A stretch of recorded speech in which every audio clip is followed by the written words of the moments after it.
We're excited. This is our last meeting of the year.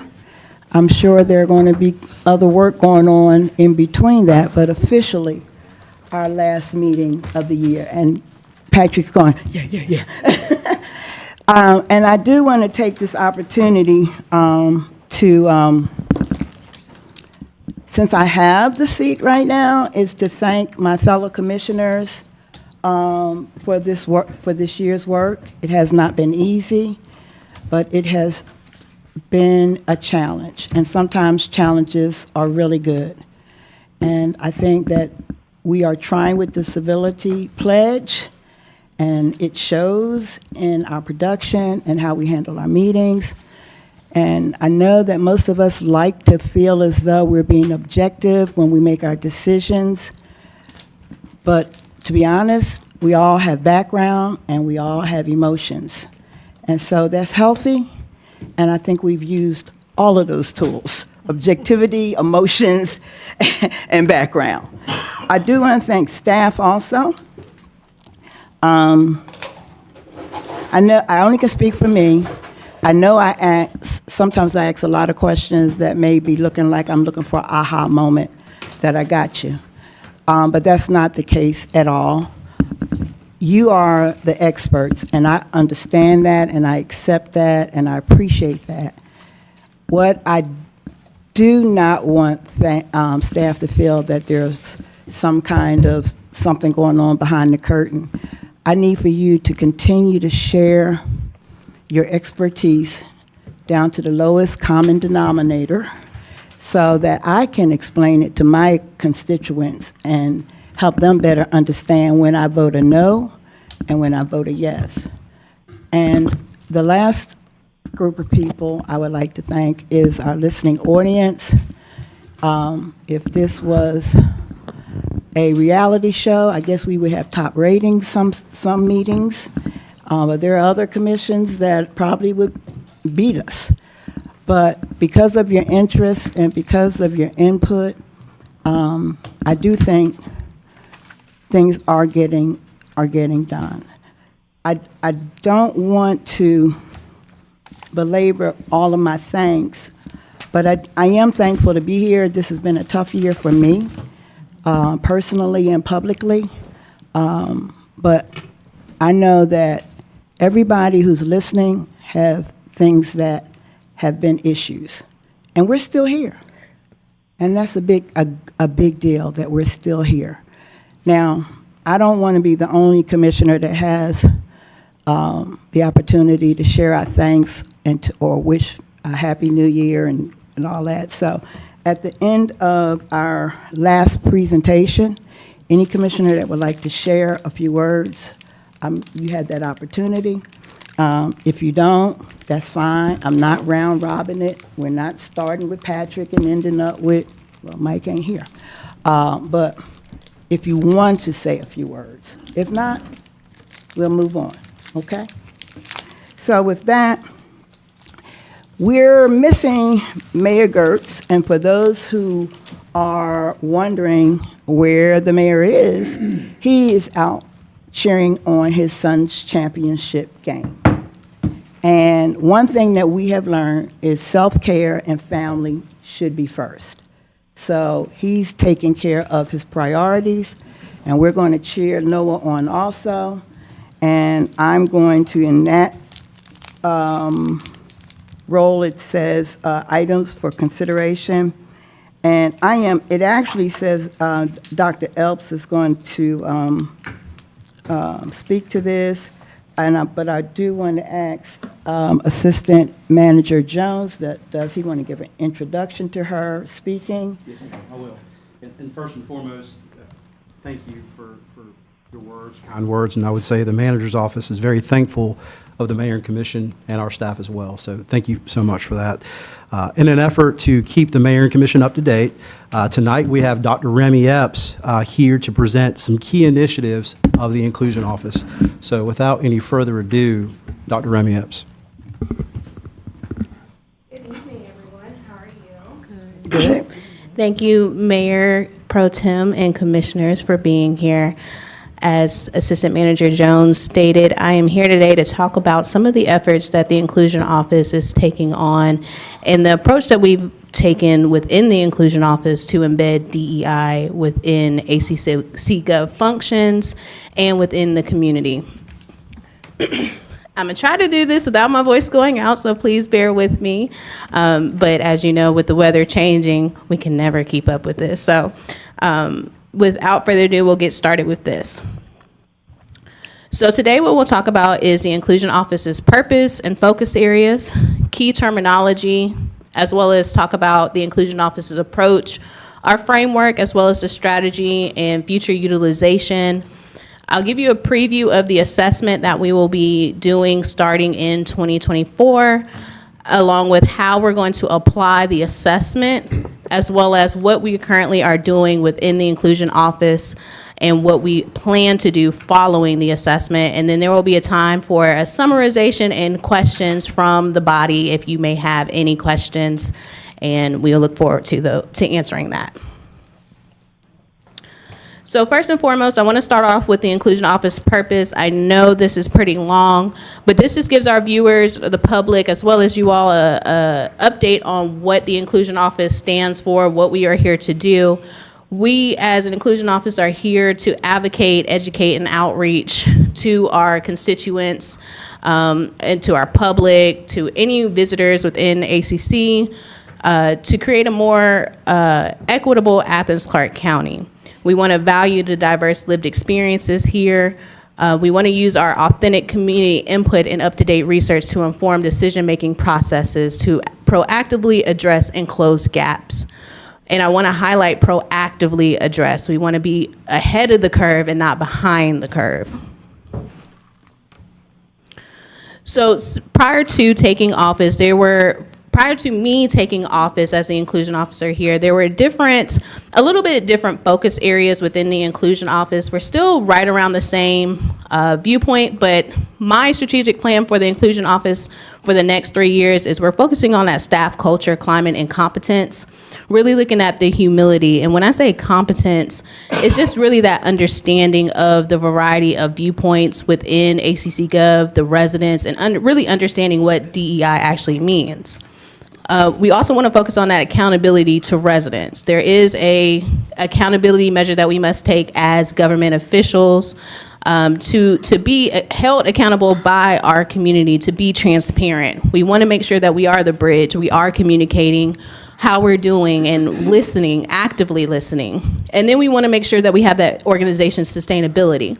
And when I say sustainability, we're talking about being able to implement programs, processes, and procedures for not only this generation, but future generations to come. We don't want to jeopardize anything of the future generations, but we want to have that lasting input where we can meet the needs of who we're interacting with now, as well as set up those parameters for the future. So one of the things that was done, the initiatives that were taken prior to me taking office, was the Shared Language Project. The Shared Language Project within the Inclusion Office was basically a way of everyone getting on the same page when we talk about diversity, equity, and inclusion. Understanding that not everyone understands the definitions of those terms, nor is everybody's definition the same. However, here at ACC Gov, when we talk about diversity, we're talking about the different lived experience, at least acknowledging that not everyone comes from the same walk of life, right? Not everyone looks at the world through the same lens. We all have our own lens that we see the world, we view the world, we interact with the world on a daily basis. So we want to commit to actively valuing that difference, acknowledging and making room for those voices here. When we talk about equity, we're talking about the fairness of those different voices, those different lived experiences, those backgrounds. We want to take that action, make that commitment to identify and close gaps, understanding that these experiences that we have each day are not the same. It takes a little bit more steps for some people and a little bit shorter steps for others. But we want to make sure that understanding that we're creating an environment that everyone can thrive, that has access to those same opportunities, though it may take a little bit of extra effort in some areas for others. but we definitely want to make sure that we have that fair and equitable process. And inclusion is understanding that inclusion is an outcome. Inclusion is not a choice. It's the aftermath of after you can acknowledge and you can actively choose to engage with diverse experiences. So when we talk about inclusion, we're intentionally making that room for those voices, and understanding that in order to make an inclusive space, we must understand and actively value the differences of perspectives, backgrounds, and experiences. We must listen and engage with persons to understand that with respect and dignity. So, understanding those definitions, how the Inclusion Office's approaches our work is treating DEI as a garden. So one of the things that I have seen in organizations and across society is when we talk about DEI, it's been these siloed initiatives. There hasn't really been a thorough implementation of DEI within organizations. And in order for DEI or to create an inclusive organization, there has to be some type of strategic implementation plan, or there will be no maturity or no inclusive, sustainable organization that prospers from it. So when I say a strategic inclusion plan, we're talking about reviewing the current performance of organizations, and specifically ACC Gov. Once we review that, we want to clarify our expectations for improved performance. After that, we will be setting the success metrics, what that looks like, and then we'll be offering support for those from the Inclusion Office. So how are we going to do that? So within the Inclusion Office, we have started utilizing the International Standards for Diversity and Inclusion. So this standard was released in May 2021, and what it is a guiding framework. It is not the end-all, be-all. It is not the only way that you can implement a inclusive plan or strategic DEI plan. However, it is a start. What this framework actually says is that in order for an inclusive organization to thrive or for you to create a sustainable workforce, you have to look at various areas. You have to look at your governance. You have to look at your human resources.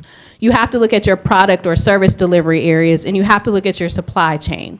And within those areas, DEI should be shown within certain areas within that. So it should be shown in how your leadership operates. There has to be accountabilities. So there has to be someone, not even someone, but positions within your organization that are specifically responsible for D&I efforts.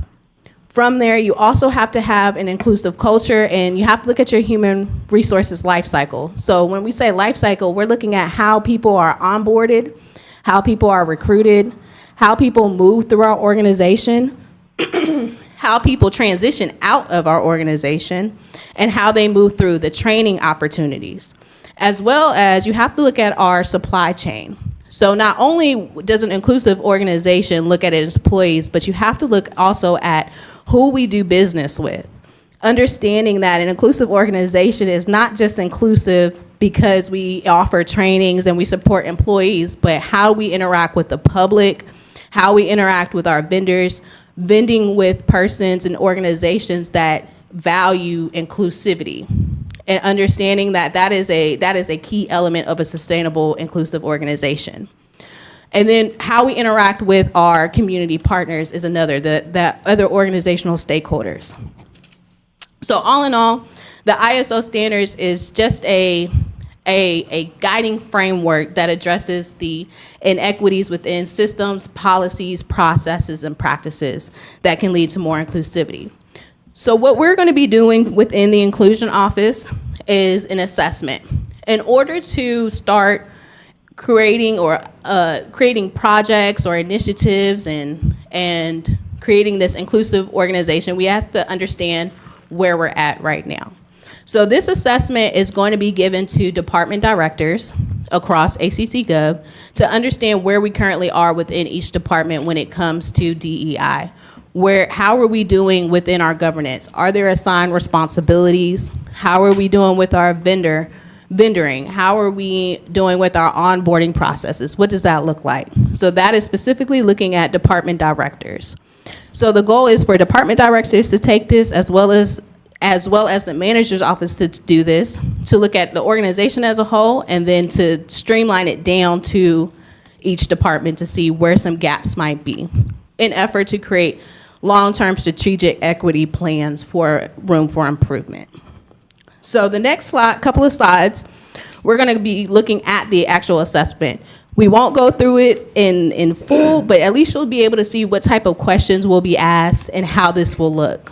So the assessment will look at 7 principal areas. It will look at who's responsible for D&I within each department or organization. It will look at the framework.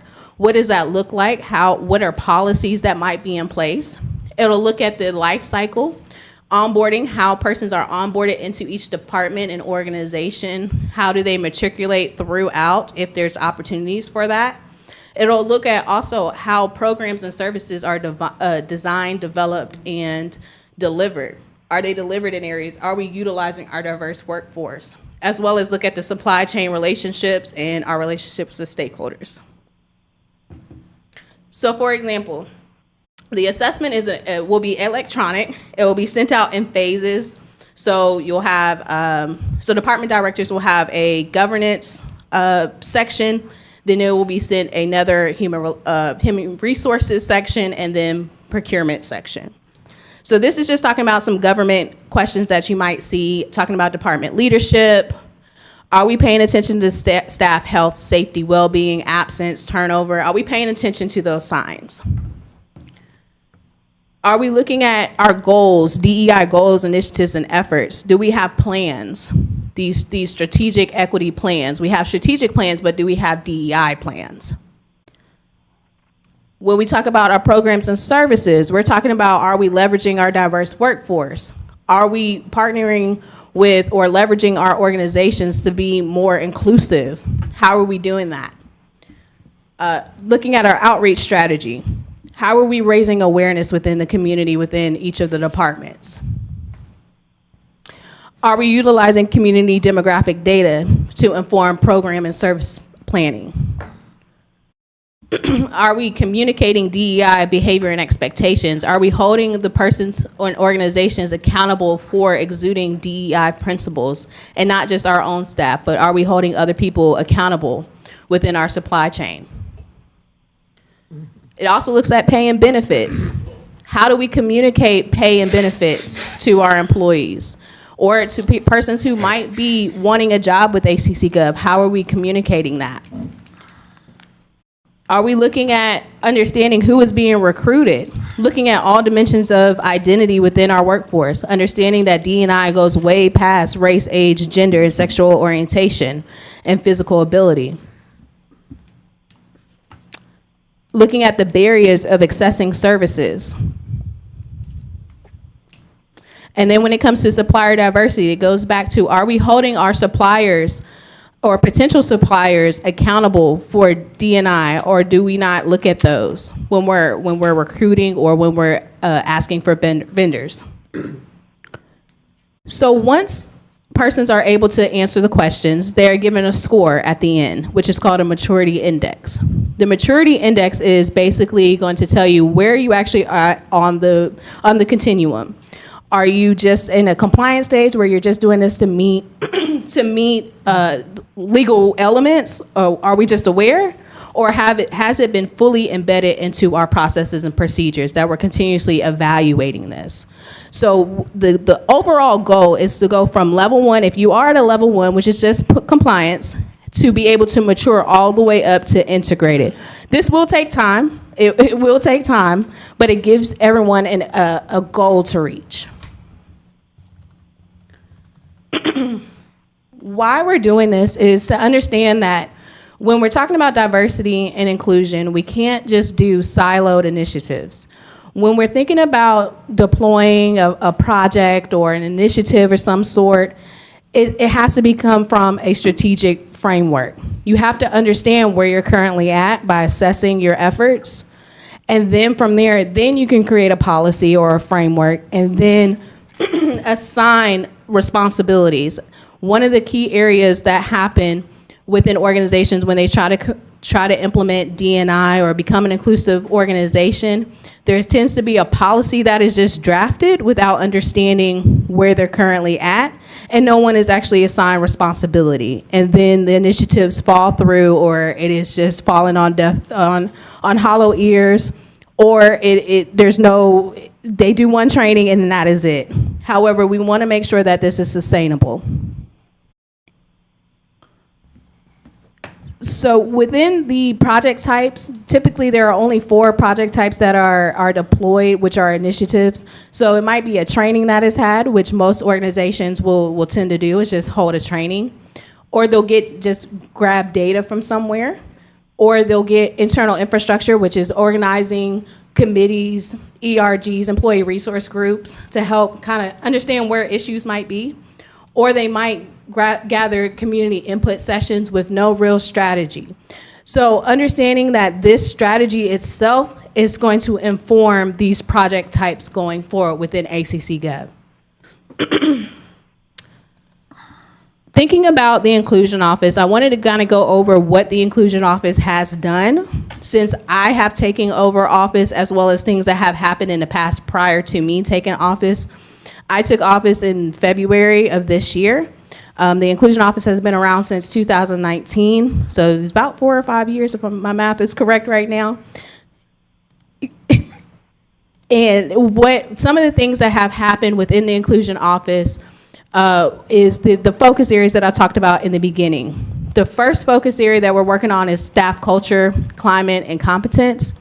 And what specifically we're trying to do is really focus on that employee development, that learning and development plan.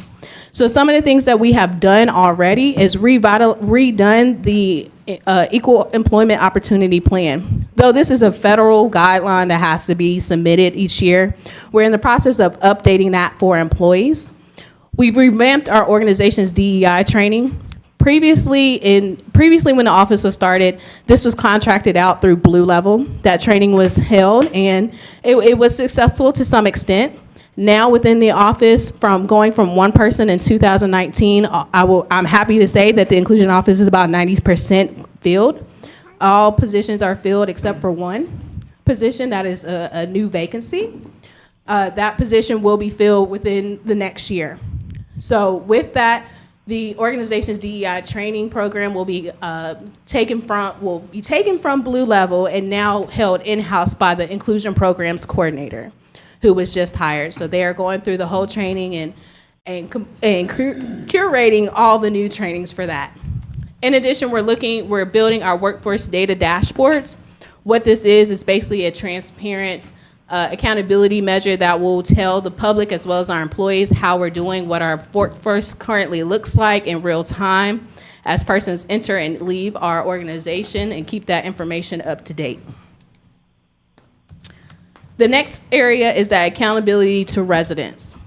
What we want to do is be the community bridge by aligning and collaborating with various local, regional, and national groups, and be able to utilize equity tools to integrate consideration of equity into our decisions, including policies, practices, and program initiatives.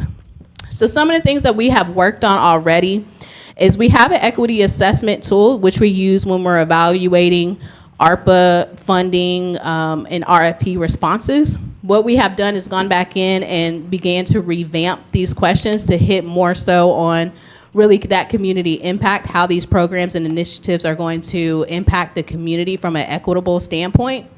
We have created sub-recipient guides, which are in its final stages of being curated to come out with the next installment of homeless strategy initiatives that come out.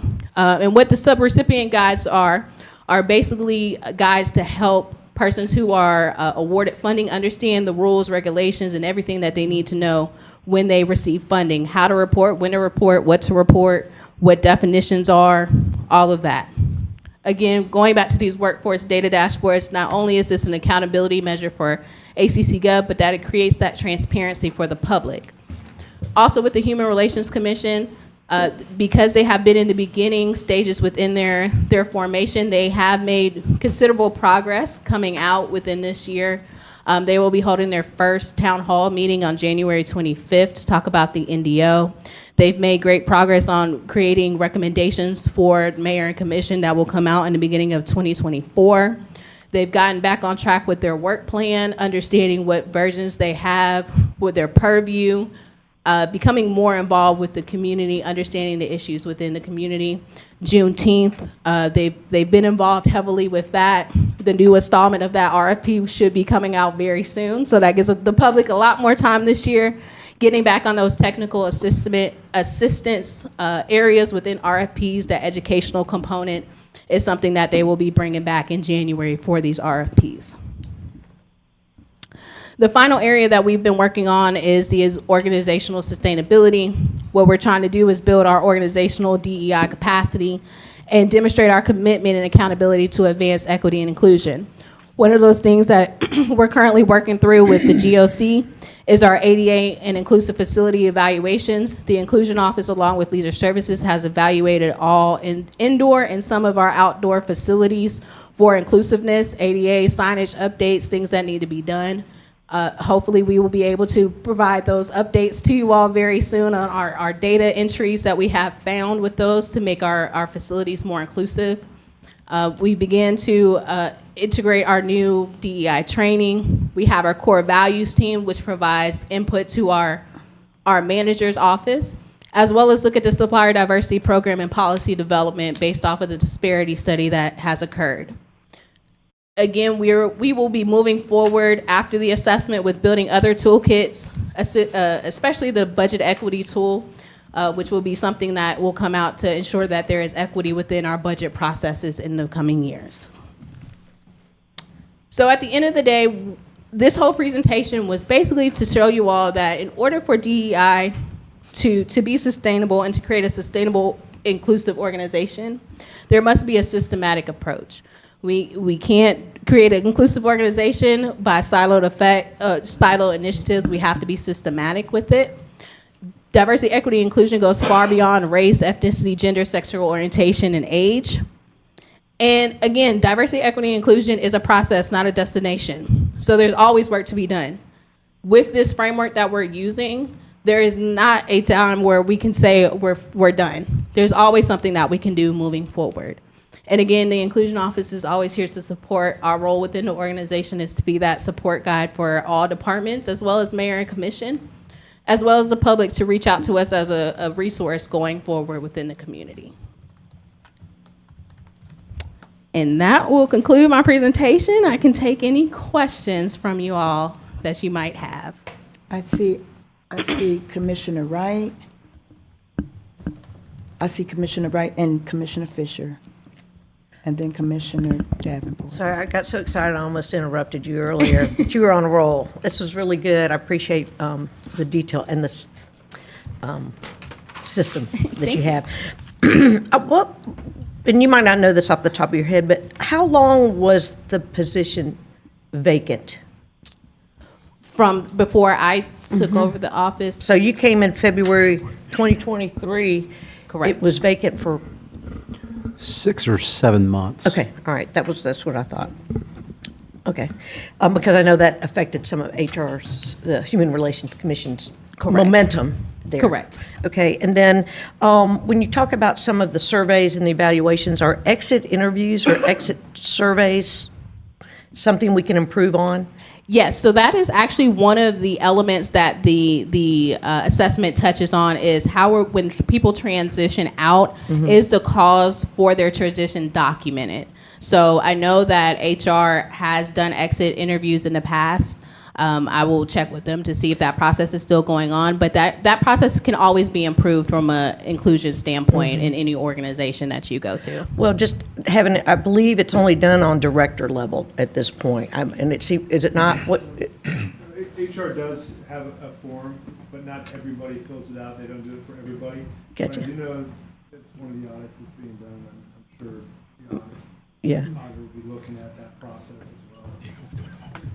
I mean, Commissioner, I think what we'll do is during the process of the audit, as it affects our future recruitment and hiring process, which is the focus of the audit, certainly what we learned from exit interviews can have an impact on our hiring, future hiring and recruitment and onboarding. So that's the scope in which we would look at exit interviews. Gotcha. Well, and I think it's important with so many parts of this and the tentacles of what you're doing is making sure the person that feels comfortable in sharing the Right. details of that departure motivation, so to speak. Certainly, Yeah. certainly. And then I was wondering, when you talk about inclusive work culture, I'm curious if we can, when this is all coming out, we would be able to learn the effect of remote working. It seems to me if there's so much remote working, it's hard to get that team, build up that morale and that camaraderie. And that's something we plan on looking at this year as a manager's office, because we have done a lot of that since the pandemic, and we are going to be evaluating how well it's going. So it's something that's on the Yeah. radar for sure. Okay. It's a great benefit for employees, but the question is, what's the productivity, and is it something that we can sustain long-term? We become dependent on it, as you know, in the property committee because Yeah. it's space for some of our departments. Right. But it's something that everybody's constantly evaluating now. We're gonna do that. Right, and you just don't want somebody to feel left out, you can feel left out, and then anyway, it just seems, so I'm glad that this is all happening, so any of that, and being able to share some of those things to improve it. Right. It's good. Thank you. Commissioner Fisher? Thank you, Dr. Epps, for sharing with us tonight. Couple of things. When you do your survey with the directors, I noticed there was not a timeline tied to this. Sometimes you send these things out, you don't get them back. My suggestion would be, I think we need to put a timeline on these and make sure we get it back in an adequate time so you all can do your assessment. I don't know if it's going to be mandatory that the direct, or they're going to have a choice, I guess. Are they going to have a choice to do it or not to do it? Or we're going to request that they do it. I would say it's a requirement for the directors to do it. And of course, Manager Williams, by the way, is on the phone. Yeah. Oh, I And forgot I'll to defer mention to that. Manager Williams if he believes differently, but I do believe it will be a requirement for directors to take the survey. Manager Williams, please forgive me, I forgot you're present. Did you hear the question from Commissioner Fisher? No, ma'am. It's really hard to hear. I'm listening as close as I could. Okay, well, Nikki's handling it.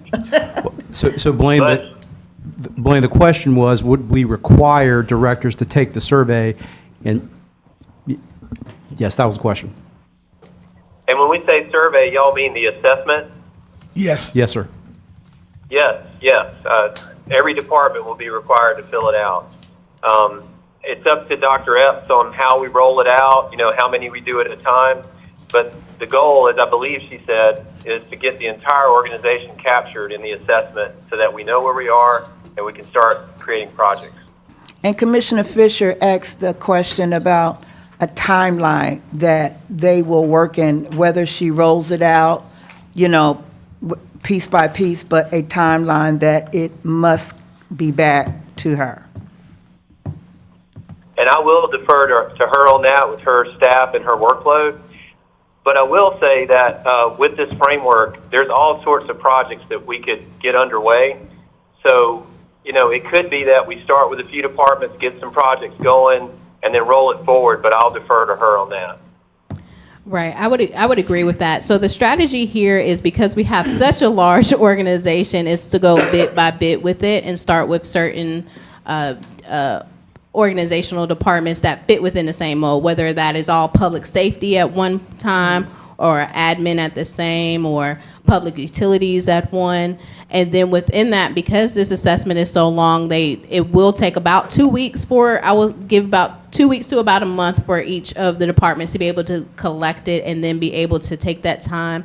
Again, understanding that our department, the inclusion office, has only 5 persons within the department. Everyone, it will be a team effort to get all of this analyzed along with help from other departments there.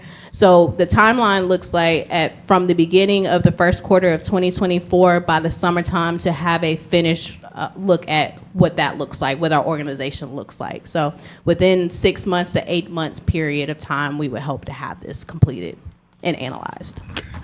And I'm sorry, Dexter. there's one more, and I'm glad that the director's gonna do it, and then once we see their assessment, will we roll it out with our employees?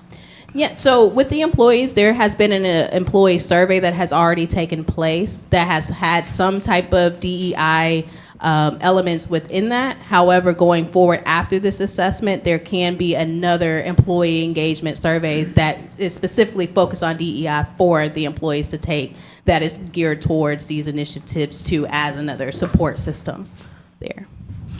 I believe it's going to be Commissioner Davenport. Yeah, thank you, Commissioner Fisher. That was one of the questions I was going to ask was about the employee engagement because got 1,800 folks in just a few departments, directors. But 3 questions. I like the budget. I like the budget equity tool, but how do you see that rolling out? How does that look? So that is a future initiative that I would love to have to come after this fiscal year and the assessment rolls out. And that will be another intensive project that we have to take on to become take a strategic approach to that. Just modeling after some of these other organizations within America that has done it. It is pretty detailed. That will take a lot of time to understand what exactly we are as an organization, understanding that we don't want to put the cart before the horse if we're not ready to do that. However, we can start doing some small initiatives towards that. Okay. So after our assessment rolls out, we'll start looking at what we can start implementing. I'm just saying we have a lot of potholes. Yes. A lot of potholes. And infrastructure needs. Okay. It may be implied, but do you see your department and this assessment tool collaborating with organizational development, HR, the manager's office? Yes. Okay. So we have already started that collaboration with organizational development within our LMS. That might be another way that this tool can be deployed to help department directors, as this is a longstanding, and then as well as implementing any initiatives. We'll work with organizational development to help roll those out. Okay, last question. And like for corrective measures, would HR handle that? Would the manager's office, if someone is just not sending their surveys or assessments on time, or would your office? Of course, Dr. Epps would have the first crack at it. It's just a conversation. But if someone was to refuse, we would certainly have a conversation with them. All right, thank you. I see your hand, but I saw her first, and I it think wasn't like Carol that was much. first. I'm telling you who I saw. I saw Commissioner Taylor, and then I saw Commissioner Link, and maybe because my back was turned, so I will turn this way now.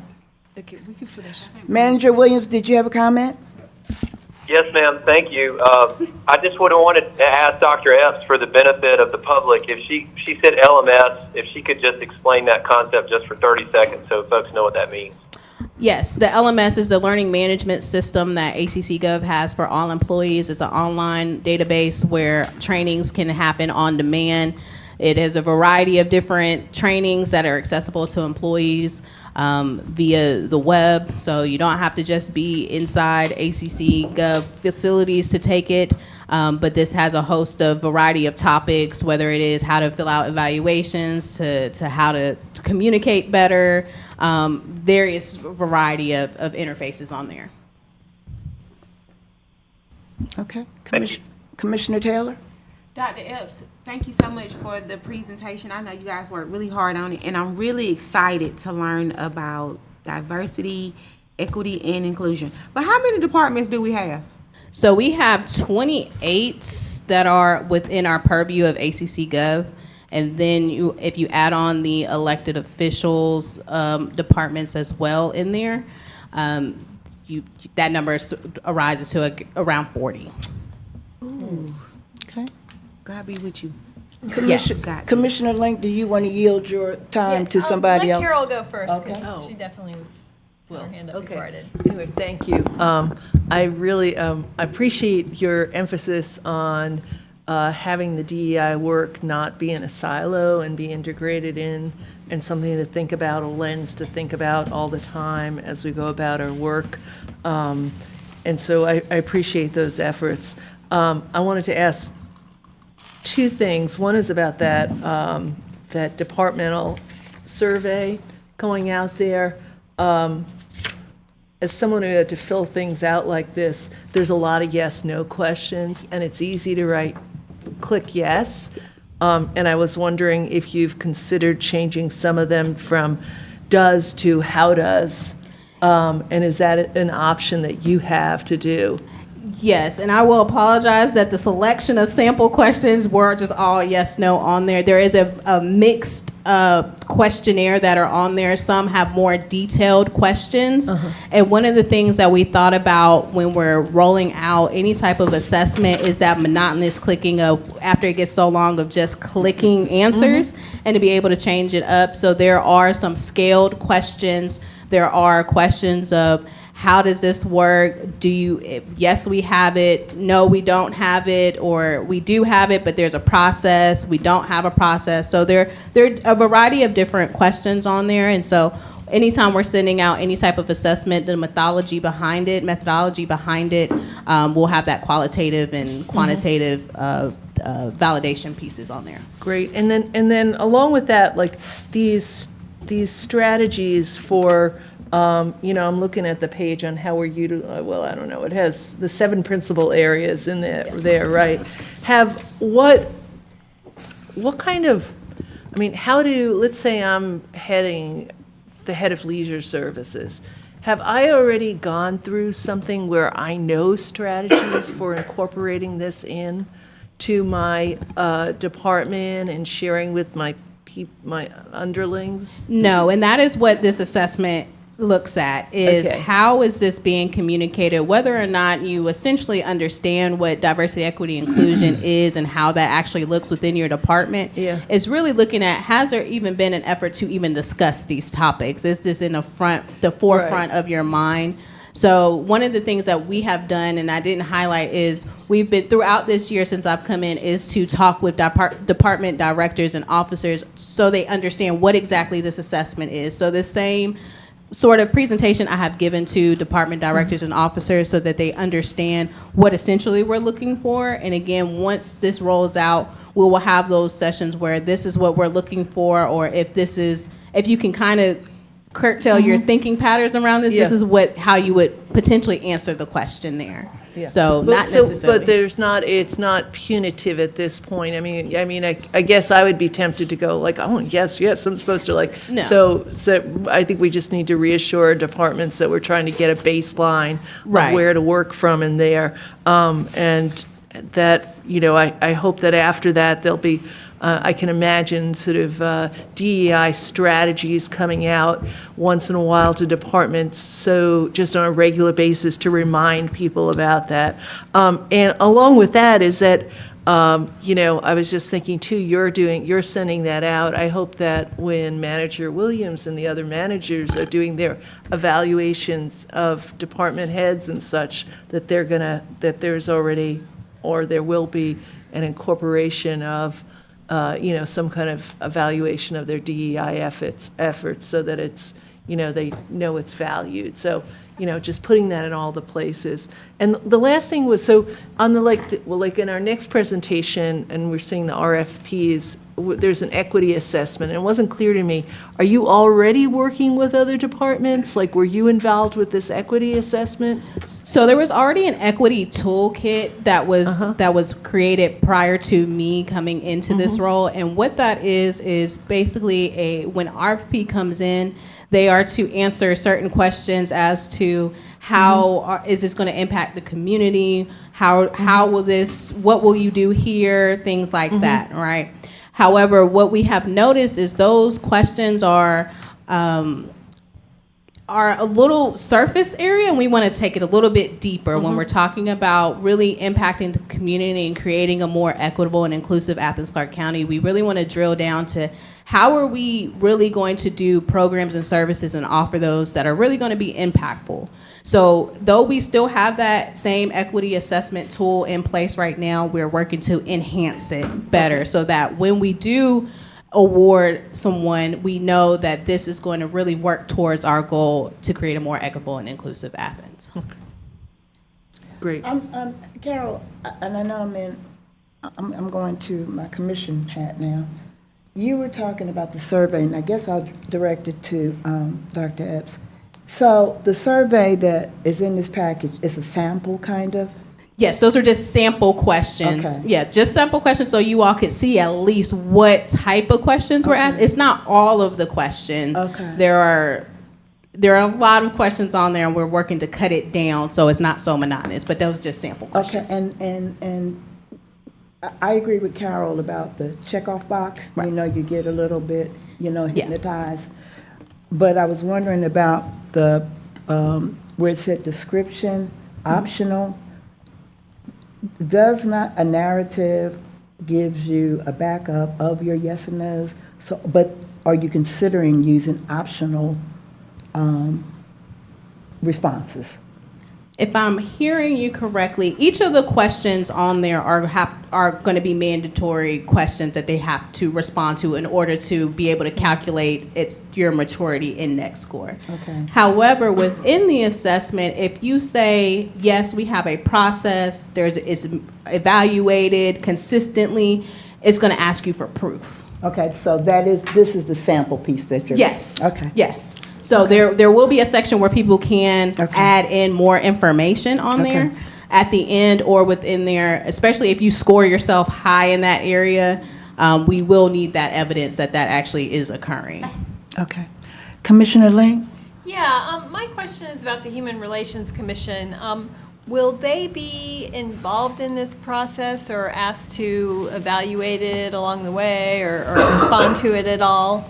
So this process itself is an internal function, and the Human Relations Commission is really that bridge to the community. So I do foresee the Human Relations Commission in some effort being able to evaluate how we are on the outside.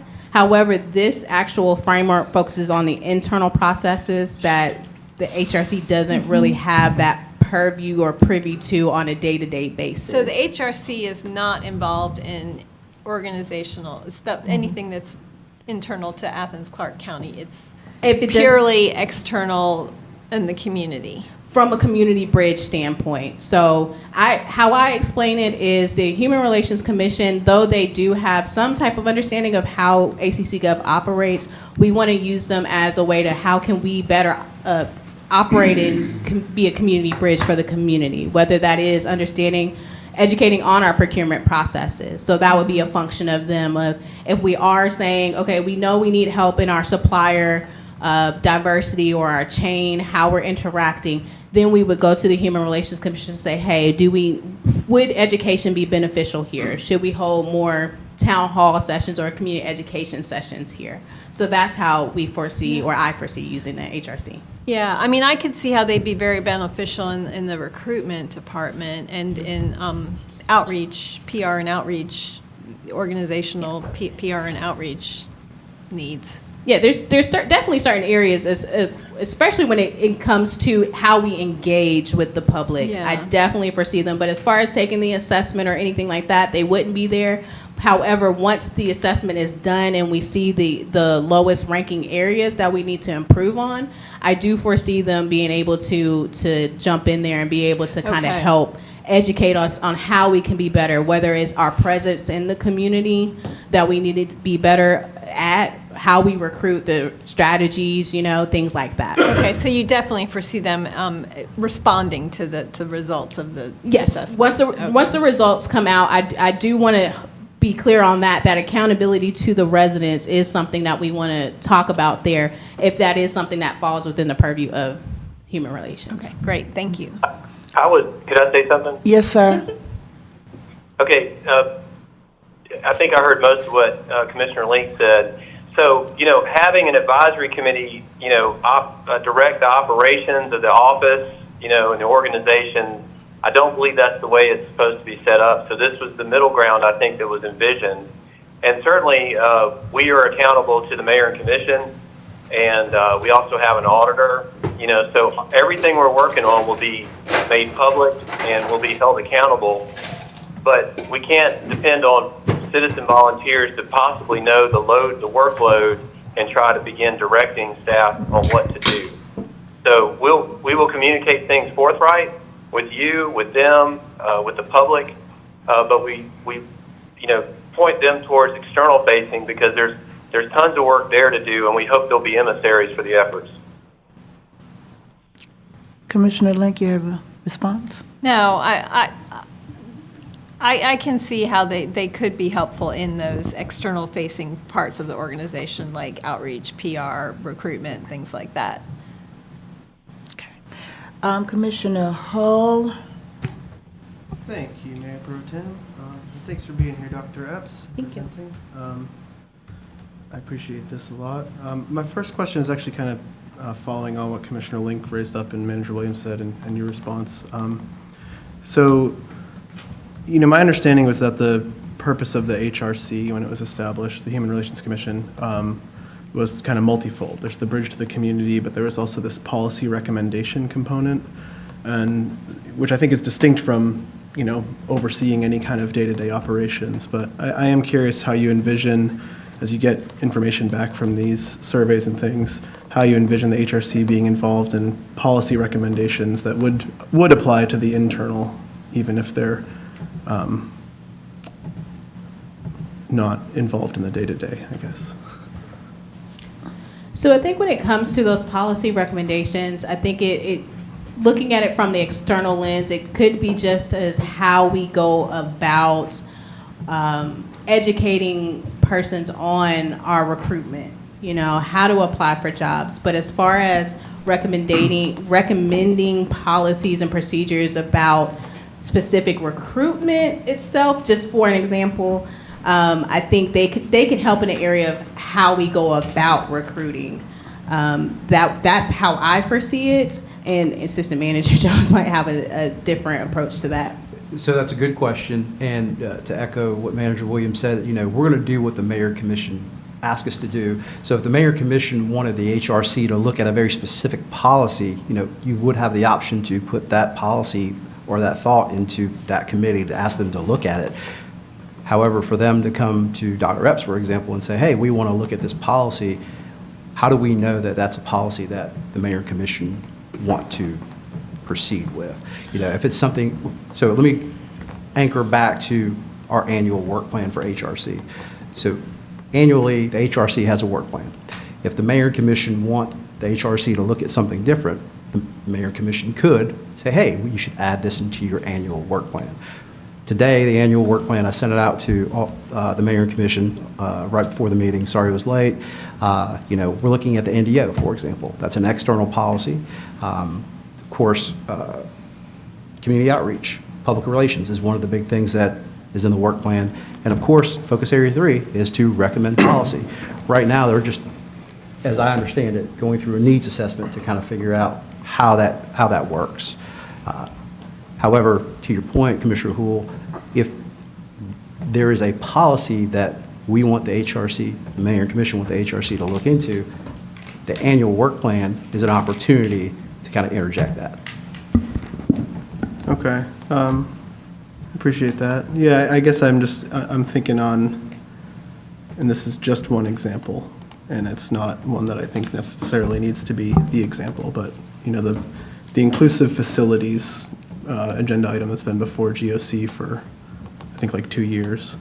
And I think about the bathrooms that we have upstairs that are single occupancy and still have men and women in front, which I'm assuming. We're real close. But, I'm just curious, how would HRC be involved in something like that, right? It's not in the annual work plan, but clearly the Mayor and Commission wants us to look at this. The mayor's charge has the word inclusion built into it. And when I look at the ordinance that we originally passed, the first thing we list under purpose and scope is that the Human Relations Commission shall provide policy recommendations. So I guess that's what's cooking in my brain here. Right, and going off of that, I know it's in GOC right now, and we've talked about it, and one of the things that I've been doing is communicating back with the HRC for recommendations of, as this topic is in GOC, this is what we've been talking about, this is what the Inclusion Office is recommending to GOC, what might be some other elements that we might be missing, and being that bridge. So it turns into me being the one in the middle, communicating back and forth from there. So it's not necessarily because it's in GOC that HRC would be providing those recommendations, because we don't want to conflate or override anything that is happening. But what we have done, just using that example, or what I've done, is to go back to HRC and talk with them and discuss them. This is what's been discussed. This is where we're currently at. This is what we're looking at doing. It's in GOC right now. And this is where they're at. What would you like to add to this if we're missing something there? So their voices are still heard within the recommendations that we're providing to GOC. Okay, thanks. And GOC did just ask us to use City Hall as a pilot program for signage, so you're going to see new signage up in City Hall very quickly since you brought that up. Cool. Well, thank you. That was a helpful clarifying. Thank you. My next question is kind of following up on what Commissioner Taylor brought up, but you know, a lot of departments, and some of them it sounds like you're going to kind of mandate participation around. I'm hearing from the manager's office. But for those that can't be mandated, are they still invited in this first round, or are you just kind of sticking with who you have to first? So I want to go ahead and stick with the ones that we have to. However, the invitation has been extended to everyone in any conversation, management team meetings, retreats, things like that. Everyone in that room has been advised of this is what's occurring. Okay. If they are extended the opportunity, if they are not within the purview of the manager's office, they are still provided. I think it would be great for them to participate in that. However, the focus will be on the ones that are specifically within the purview of the manager's office. Okay. Thank you. And then my other question is, looking through this presentation, I see DEI and D&I kind of sprinkled in, and taking the E out sometimes. I'm just curious what is that why that's happening? That is how the international standards have it. So for the international standards, it says D&I. However, we take it as DEI. So following off of the international standards, they just say D&I. Okay, so if you don't mind, last question here. How do you envision, acknowledging both the nuance of our own local community, the ISO is this international thing that's trying to provide a framework for the whole world, and then also trying to inject this concept of equity and closing gaps. How do we keep the focus on the gaps that we want to close here in ACC? How do those get plugged into this big framework?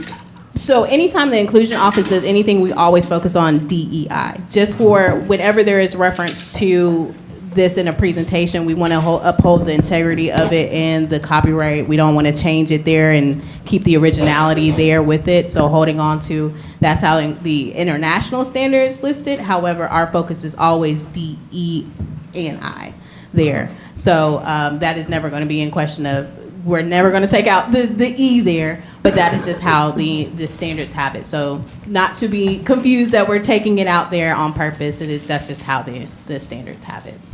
Okay. Commissioner Hall, was that your last question? I think so, yeah. Okay. I'm looking behind me. Okay. Okay, in that case, Commissioner Wright. Yeah, thank you. And I may have missed, Commissioner Houle may have just touched on this. I was curious, I don't know if it's contract work or vendors or the applicants or the recipients of our RFP process.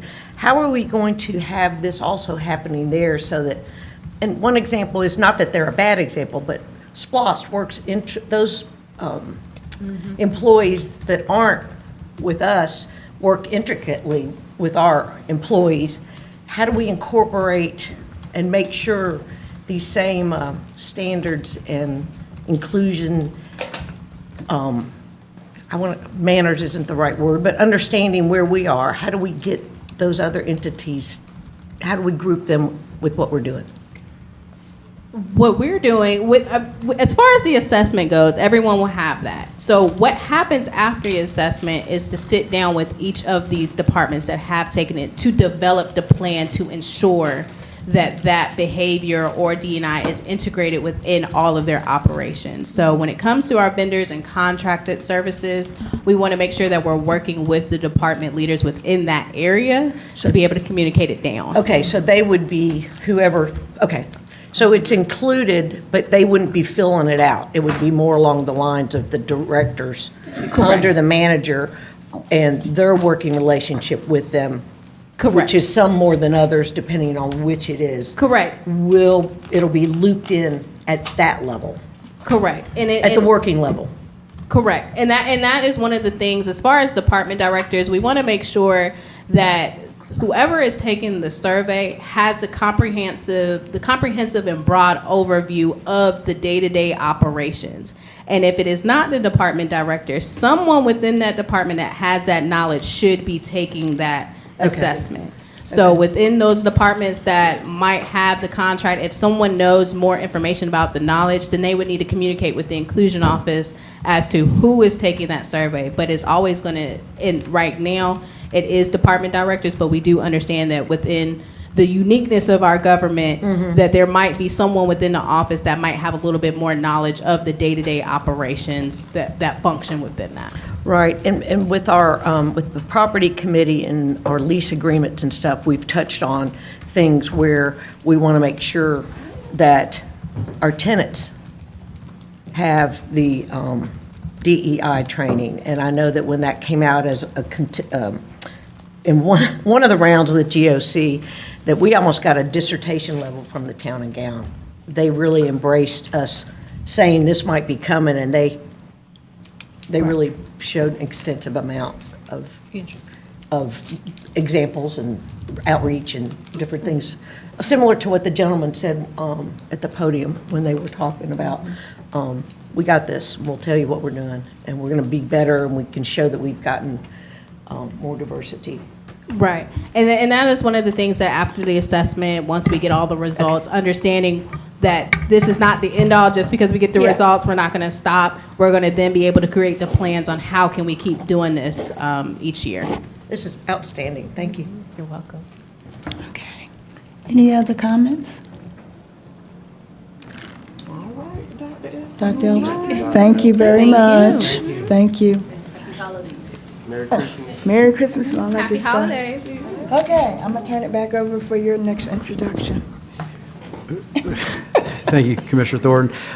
So the next item is really a culmination of the strategic plan to reduce and prevent homelessness. We are now in the phase where we will begin to allocate funds and start implementing. So this is a big deal.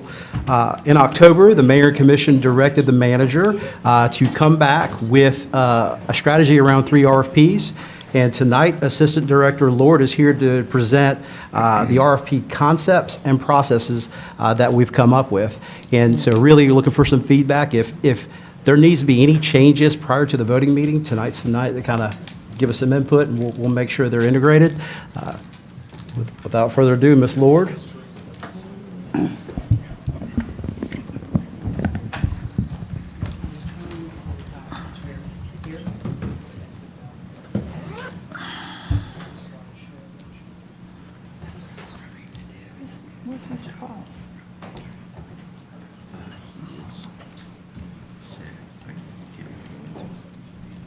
Good evening, everyone.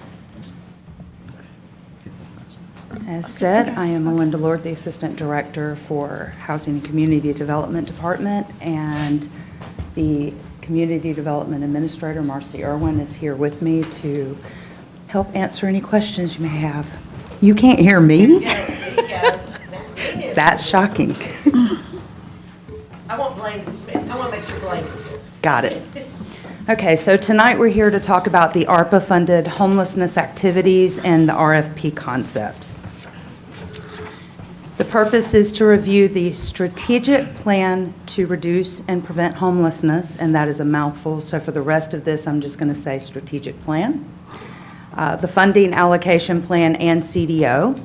We're going to explain the RFP concept and grouping of the specific strategies, explain the ARPA homelessness RFP and application review process, and then go through the 3 proposed competitive RFPs. On October 3rd, 2023 voting session, this commission adopted the strategic plan, including key strategies 1 through 10, with CDO-approved funding allocations for each strategy. This presentation that we're doing is a response to CDO number 2, which is to draft proposed allocations, or RFPs for proposed allocations within 90 days, and then review them with you in this work session. And to note, strategies 1, 2, 3, and 8 are addressed in the proposed homeless coalition agreement, so they are not a part of the 3 RFPs. The RFP grouping is by key strategy. RFP 1 is for low barrier shelters.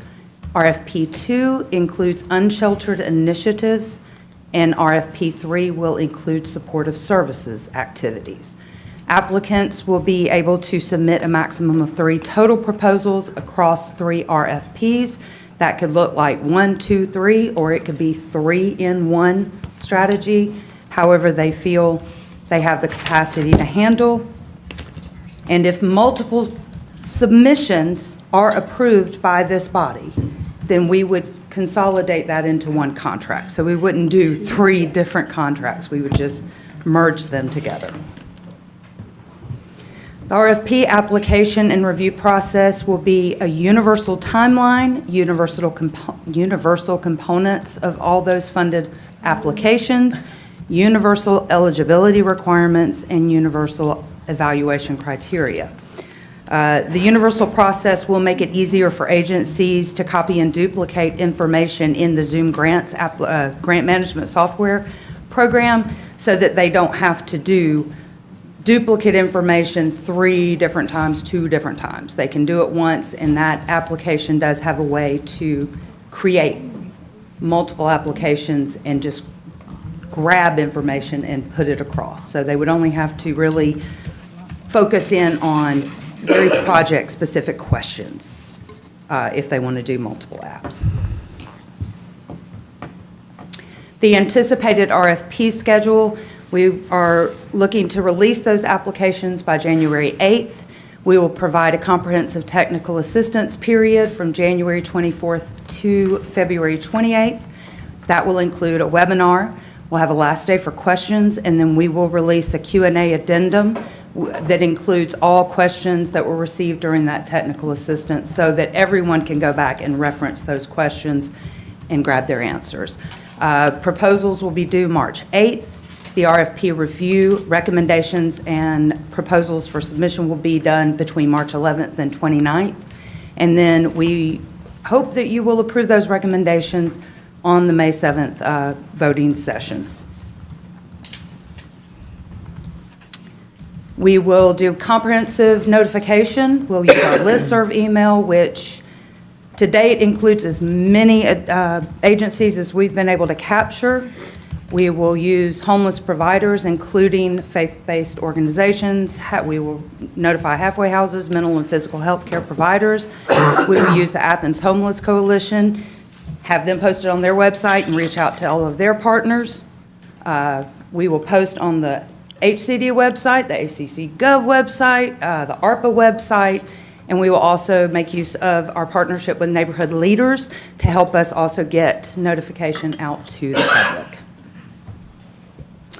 The universal required elements that you would see that all agencies have to complete in the RFP would be the scope of work, evidence of appropriate experience, budget, implementation and expenditure timelines, performance metrics, equity assessment, and a risk assessment.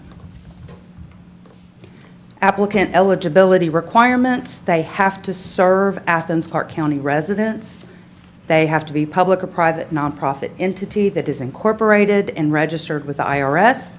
They have to have at least 1 year of organizational experience operating a similar service or program in this area and must have demonstrated the capacity to meet performance requirements for these federally contracted funds, including compliance reporting and any other federal grant funding requirements. The evaluation criteria includes 8 different items. The maximum points that an application can receive is 100. And that's for the universal part of it. So if you have any questions about the universal part of it, we can answer those, and then we'll move on to each individual RFP. Question. I heard a question. Okay, yeah. You might have been responding to the question I asked Assistant Manager Jones today. And so I just want to clarify that again, that there's an easy way to carry information from one application to the other. So if I'm putting in two things, I have that risk assessment or the equity assessment.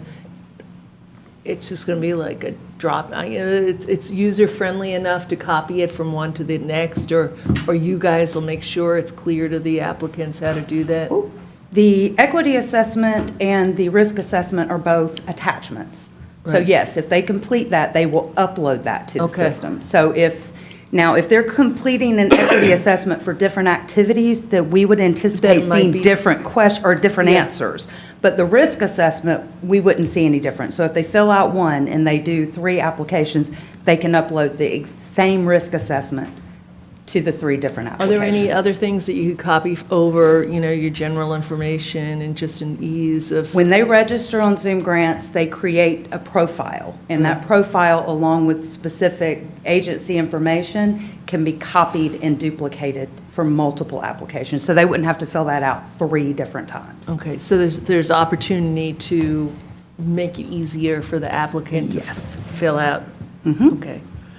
Yes, and we also have, we currently have a recording already from our Zoom Grants representative.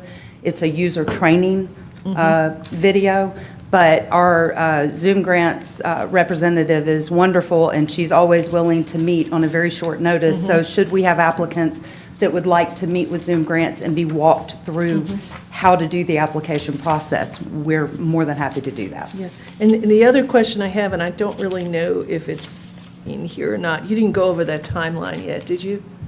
That will be a part of the RFP's Okay, review. I'll wait till the next section. But we did. We kind of touched on it right here. Right there, and I had wanted to know if we could add some stuff afterwards, add the mayor and commission award approval, like how, if that happens on May 7th, can we make any guarantee that we will get out I assume that you have to get the contract to the recipient, right?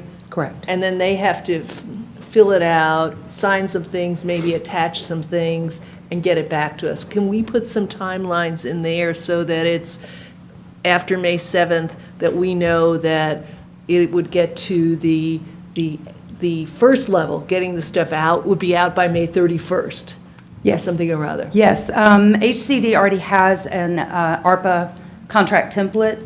So when we make our recommendations, staff will go ahead and begin preparing those contracts just in preparation. Yeah. So that the day out, we can start the contracting process the day after. Yeah, I'd like the it if voting session. we had some more dates after that, and I don't know if it's possible. I'm a strict teacher, so I was gonna well, it all has to get back in Well, 4 we can weeks, tell 6 you weeks. when we can get it out, but we can't guarantee, it's very difficult to put a deadline on our agencies because they all have different processes for how to get signatures for the signatories. So, we've actually had signatories that were out of country and they had to wait for them to get back before they could get it signed. So we try to ask them to get it back to us within 30 days. That's our tentative deadline, and we can put that in there, but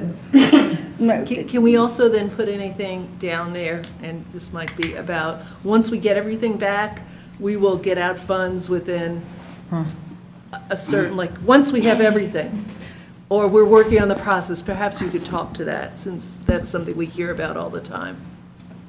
I'm very hesitant to commit to a time frame, and I'd like to. I really want to commit to a time frame, and I know we've been talking about this quite a bit, and internally, we are working on our contracting process to get to an ultimate time frame.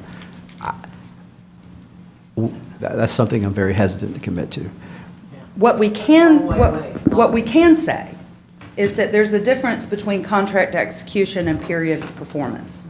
So what we can do is stipulate the period of performance. If it's May 1st, which it wouldn't be, but if it were July 1st, then if for some reason their contract is not executed, but they incur costs starting July 1st, that performance period allows us to reimburse them for funds or for activities that for costs incurred back to that date, so that as soon as the contract is executed, we can pay them back for those services. There have been improvements to the process. Unfortunately, though, there's a couple of parts to the contracting that are out of HCD's hands. So we will do our utmost to make sure that process is expedited. We will do it as quickly as we can, but once it's out of our department and into other departments. Oh, you mean because it's into finance or? Yes. Are there departments outside of Well, ACC? no, I mean, but I mean, you have yeah, because HR, it's- safety and risk, you have finance for purchaser, so there's different Okay, departments that get okay. involved. So I think that's why we're hesitant to commit to a deadline, because some of that is out of our hands. But we can commit to getting contracts to awarded agencies within a specific time frame. That we can certainly commit to. Commissioner Fisher? You too, Commissioner. I'm finished. And just want to follow up on Commissioner Myers' thing. And I think some of that's part of the problem. Well, let me just back up with my first question. So we're trying to do 3 different RFPs, which I'm not going to support.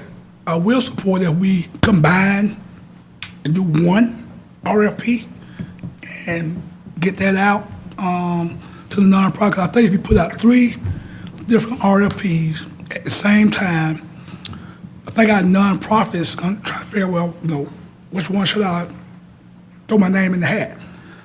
And I just think if you combine those together, have one RFP, put that out, and then let whatever nonprofit they can do all those things, so be it.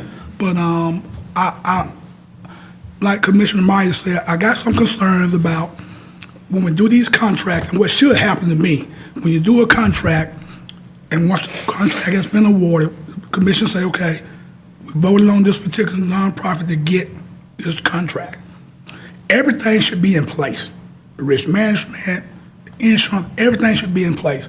So when that nonprofit get it, they're looking at it, they got all the signatures. When it comes back to us, it shouldn't have to go back out a second time and say, well, we need this from you also.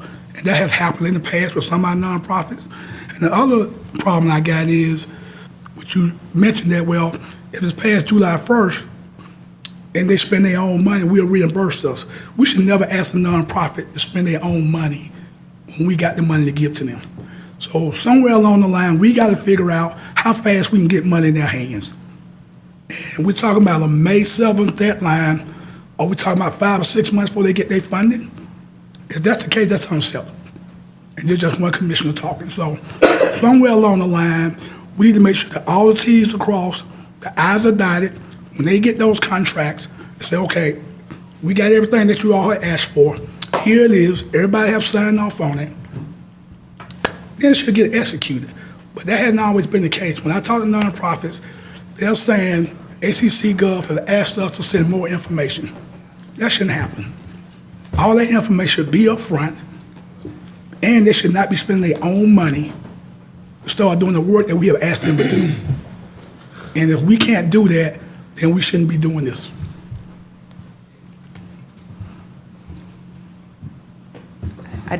Did you have a question? No, I just wanted to make sure before. Well, the question is, and I know Sister Manager Jones don't want to make a commitment, but the question should be, and I think it's a simple question actually, once we send a contract to a nonprofit, when they get that contract, shouldn't everything be done? They receive the contract along with a contract attachment document. It tells them everything that they need to include when they submit the contract. Okay. Absolutely. Right. It's also, they're notified during the RFP what will be required for contracting. So we warn them during the RFP process. We can do it during technical assistance if they need clarification. But then when we send them the contract, we send them a very comprehensive checklist of what we need in order to contract. So, yes, I mean, in the respect of HCD, we give them everything that they need to successfully contract quickly. Well, that's in all contracting too. Yes. Right, and I get that, but That's not what sometimes we get stuff back from them, and then they're saying, well, we need this also now. You're absolutely correct. Right. In some instances, so, some instances, it's not our fault, it's the agency not giving us everything that we need. In some instances, we just didn't know exactly what the activity was, so when we start evaluating the activity, for example, an insurance level can change. So we need to go back to the agency and say, well, we need a little more insurance. But sometimes they don't give us all the certificates of insurance, for example. We just don't have it all, so we got to go back to them. Well, I guess what I'm saying, Manager Jones, though, is all the contracts have been signed, though. No, sir. No, sir. No. No, sir. Unless a nonprofit is telling me something different. One one of the things I think is the contract and the executed contract. That's right. There's two different things. I know exactly what you're talking about, Commissioner Fisher, and we're actually going to change that part of the process. So today, an agency can sign the contract, but to your point, it's not executed. So the change in our process is that the agency's not even going to sign anything, because that causes confusion until the very end. So I know exactly what you're talking about, and so for everyone's sake, we know that we have a challenge with our contracting. We are working extremely hard at it. I know we've talked about it before. You might see some changes in the budget process, for example, when we might put some things forward in the budget process. We suspect it's going to be fixed within the next 6 to 8 months. Please bear with us. Commissioner Myers, I wasn't trying to dismiss what you were saying. I can't commit to a time frame. We're going to work hard to get it out in 2 to 3 months, for example, but I can't commit to that. I'm sorry, Commissioner Houle? Hopefully, a very simple question. When we say nonprofit, are we specifically saying only 501c3s, or are other 501c nonprofits allowed to apply to this? I'm assuming only C3s, but just wanted to check. I believe for the purposes of contracting public or private nonprofit entity incorporated. So 501c3 is typically what we see, and that's the majority of the agencies that we've worked with in the past. I will seek clarification and then get that response back to you. Okay, that would be helpful, yeah. And I guess maybe also advertise, because I know in the community there's at least a couple of C4s and C6s that usually can't apply for this sort of thing, but if they could, maybe that would be good to know. I believe we funded C4 before. Okay. But we will check and get back with you. Okay, thanks. Back to my left. I do have a question, and it might be a question to explain as you go further. I think maybe we already discussed this when we put this together, but why are there, I understand the groupings there, but to address Commissioner Fisher's point about the different RFPs, and I know the one that has to do with the building seems different because it's it's a structure rather than a service. And so as you're discussing this, could you clarify for us why these are separate documents that are being put through? Absolutely. Thank you. Mm-hmm. So we're ready to go? Okay, so RFP 1 is to increase low barrier shelter units. It is goal number 3, key strategy number 6, and the purpose is to seek proposals that will increase the number of low barrier shelter, emergency shelter, and transitional housing programs. For our PIT count, our 2023 PIT count, there were 177 unsheltered and 165 sheltered homeless individuals, so a total of 342.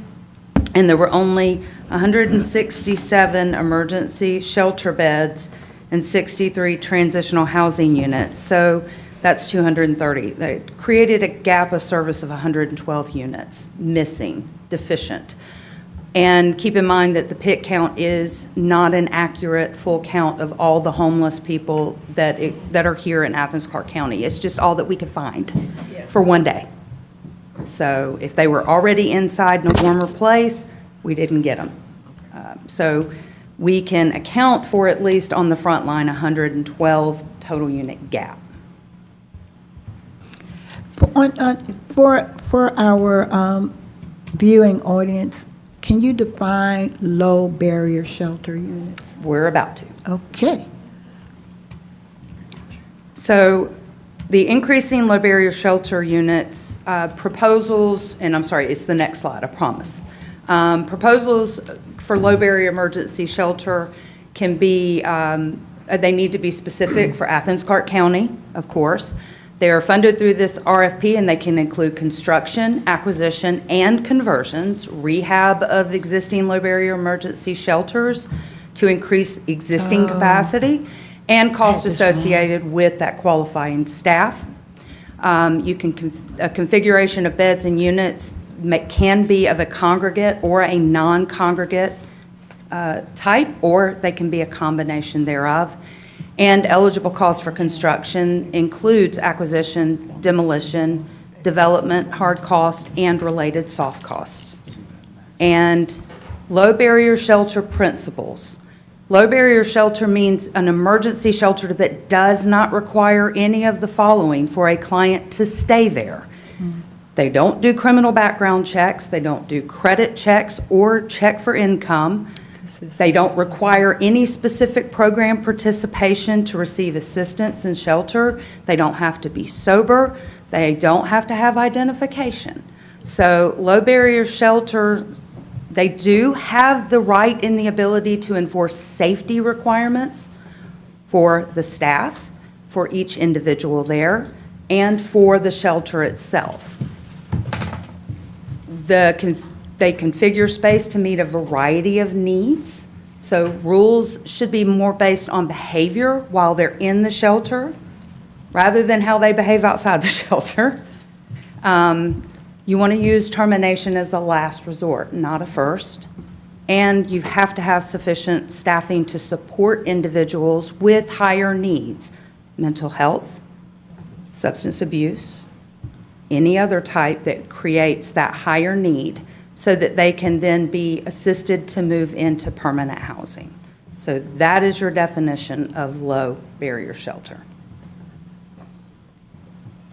Is the Salvation Army low barrier? They are now, Okay.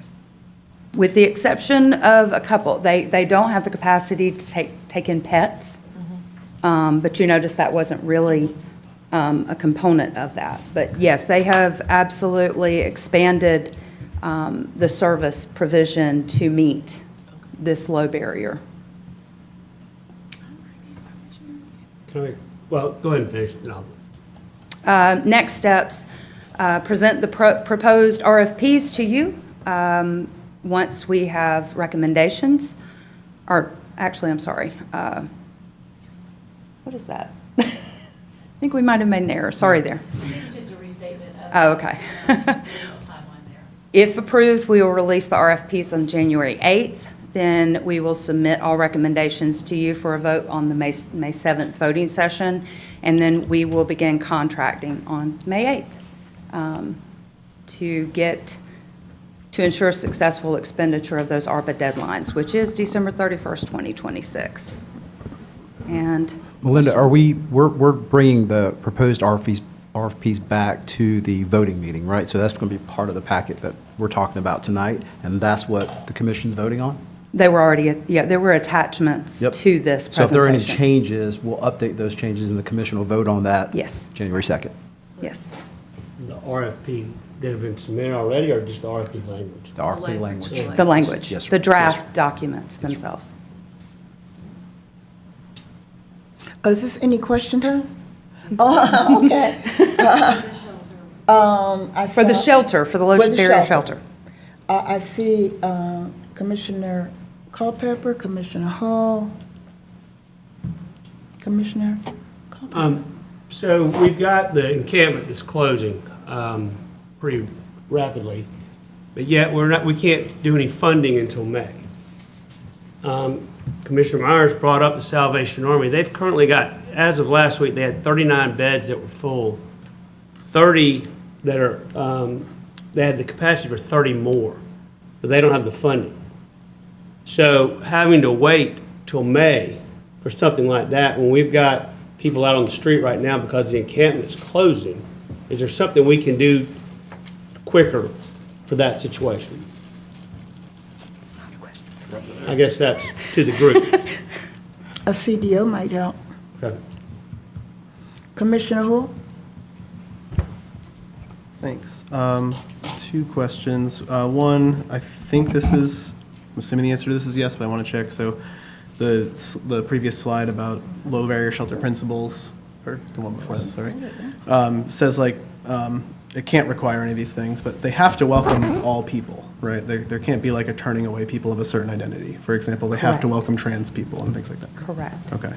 And then the second thing I wanted to ask about was just the funding for this. So I know on the next two sections, you have kind of funding amounts listed for the different things, and I know that there's 2.2 million for this concept in the strategic plan, but when this is posted, is there going to be any parameters around, like in the RFP, you know, here's the minimum, maximum we're expecting you to apply in terms of dollar figures, or it's just wide No, open? they can apply for any number up to 2.2.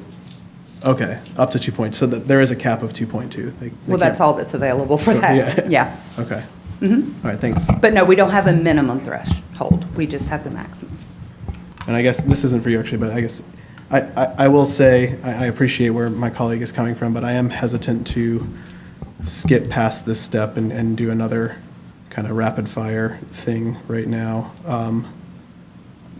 You know, unless we can find some way to, I don't know, if a CDO is going to come forward to try to cherry pick one organization, an organization that may well deserve funding, I'd just be cautious about how we go about doing that in the form of a CDO. Commissioner Myers? Commissioner Myers? Oh, no? Okay. Commissioner Wright? Just to clarify, this is similar to, this is the night shelter. It's not an all-day encampment. This would be, there's not a time, it depends on the vendor. Correct. It's It the depends on the agency will create the project and that's make where that proposal. We're not defining defining it. Yeah. Which is why we were saying, let's see what the community partners' ideas are versus us saying, okay, all right. I mean, you know, we anticipate seeing a number of possible different applications. You could see a day shelter that wants to expand to also provide overnight shelter while continuing. That's possible. I mean, that would be eligible for Or this. night shelter only. Or night shelter only. Because Mhm. some of them, but, so we'll learn based As on who. long as it meets the criteria of Yeah. eligibility as far as construction, demolition, and meets this low barrier, then it's eligible to submit for application and review. Commissioner Myers? I do have a question, and this is going to, we're going to use the same evaluation criteria that you showed us before. Universal. So is there somewhere in there, I'd assume that it's captured the number of people served in there? Would that be in the? That's in the specific RFP that was, that we provided for you to review. That is one of the questions. They have to tell us how many beneficiaries. Right, There are. but that would be evaluated in the, somewhere of one of those, it would be captured in one of these things. Yes. So obviously, if there's two proposals and one can help 100 people, and one can help 50 people, the one that helps 100 people might get more points. Maybe. It depends. I mean, if they're totally different, an emergency Right, shelter right. runs different than a transitional housing, so No, well, for this one, it's the low barrier, that wouldn't be transitional housing. could be. This one, okay. It'd be low barrier transitional housing, got it. Anyone else? I would, you know, one of the things that I brought up for the last, since we've been talking about this homeless population is warming stations.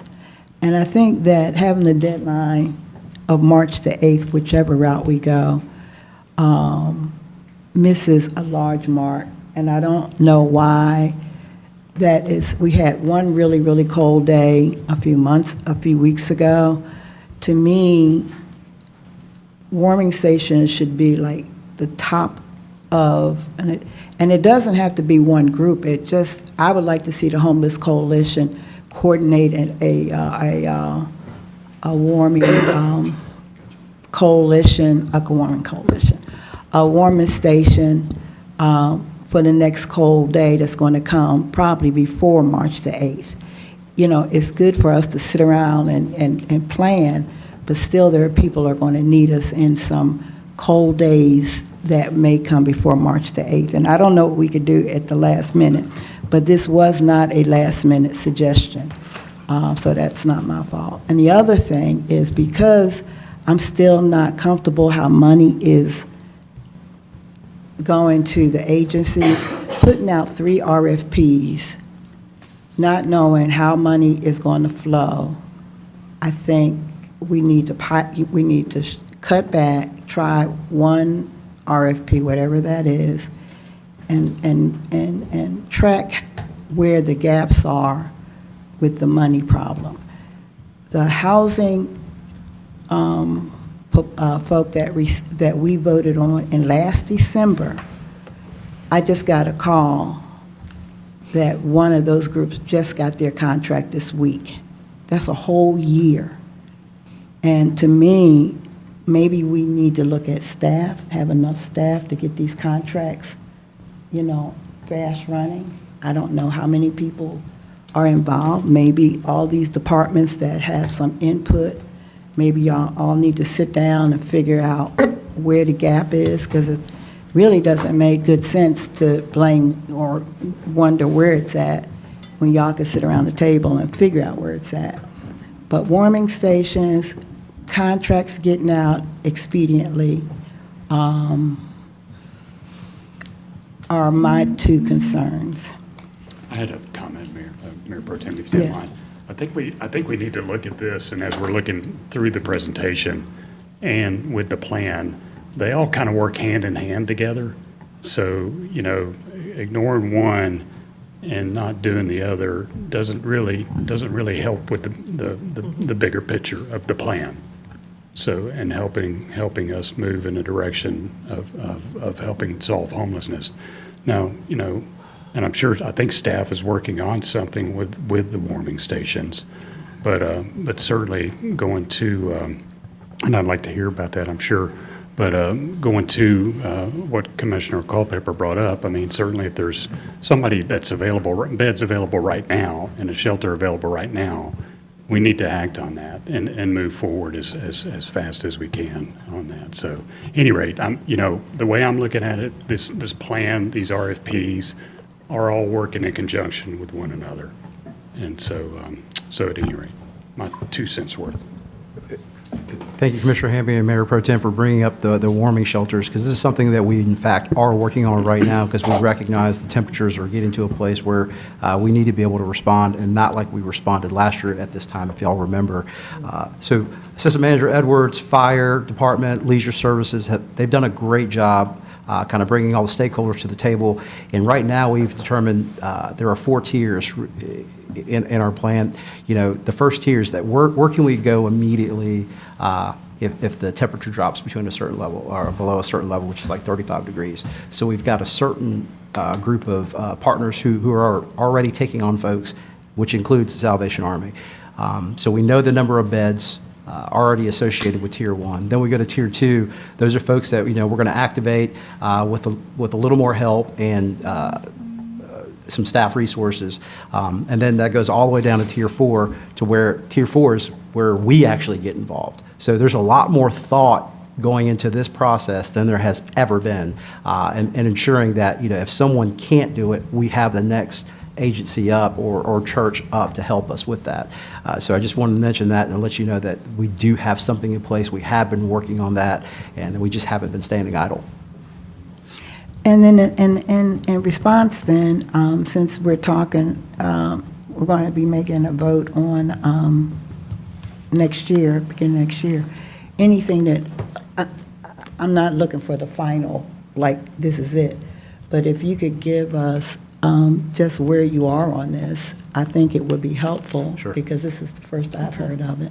But just to know that this is on somebody's radar would be helpful for, I think, all of the commissioners.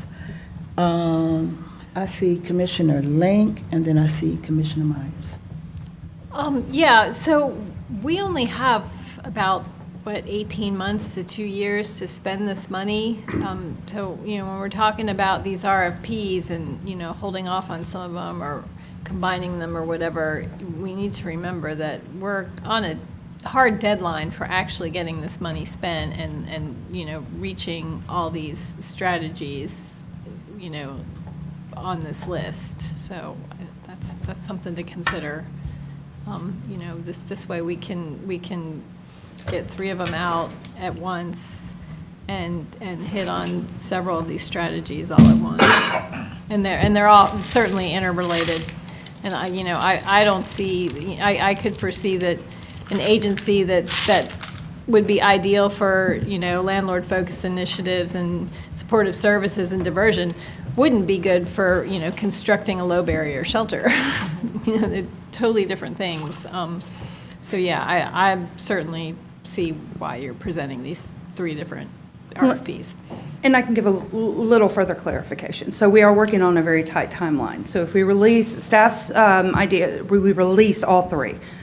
First of all, the majority of the agencies during the development of the strategic plan stressed that they would rather deal with 3 RFPs at once than staggered RFPs. That's a lot of work on staff to have to complete one, wait, complete another, wait, especially if they can copy-paste a lot of the stuff and do it at once.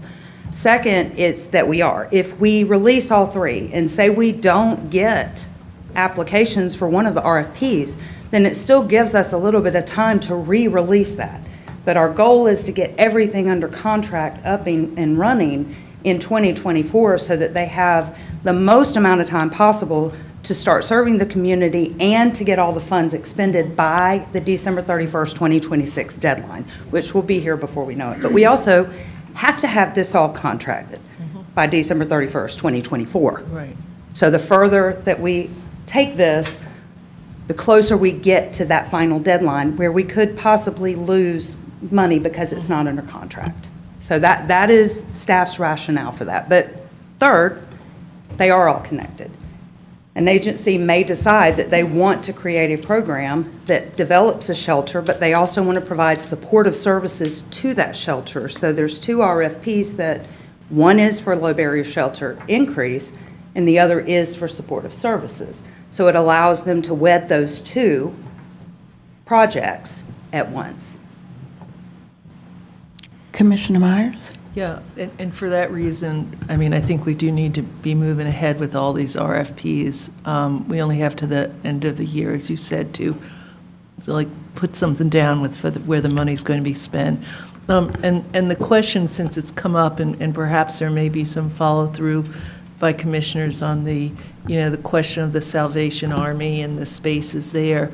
I don't know much about that, so if I don't know much about that program or why there are spaces that are existing there now but that aren't being used, and that doesn't mean that there's not a completely valid reason for that. But I would assume when we're looking at this for the low barrier shelter that there's something in here that indicates the finances and how that will be continued down the line. Right, we obviously, I was trying to skim through the application, but I couldn't find anything. But I'm sure there's some, continued funding. They have to have some plan for how this is going to work. Yeah, they're so forth. supposed to provide a future plan of how they will maintain operations beyond ARPA. Right, so if something does come through with from my colleagues on the Salvation Army, I hope it addresses the further funding, because I knowing nothing about it now, I'm like, why isn't there the funding now? and if we'd have funding for them for like 6 months or whatever it is, then what's going to happen? So, please educate me, my colleagues, if this comes up before us.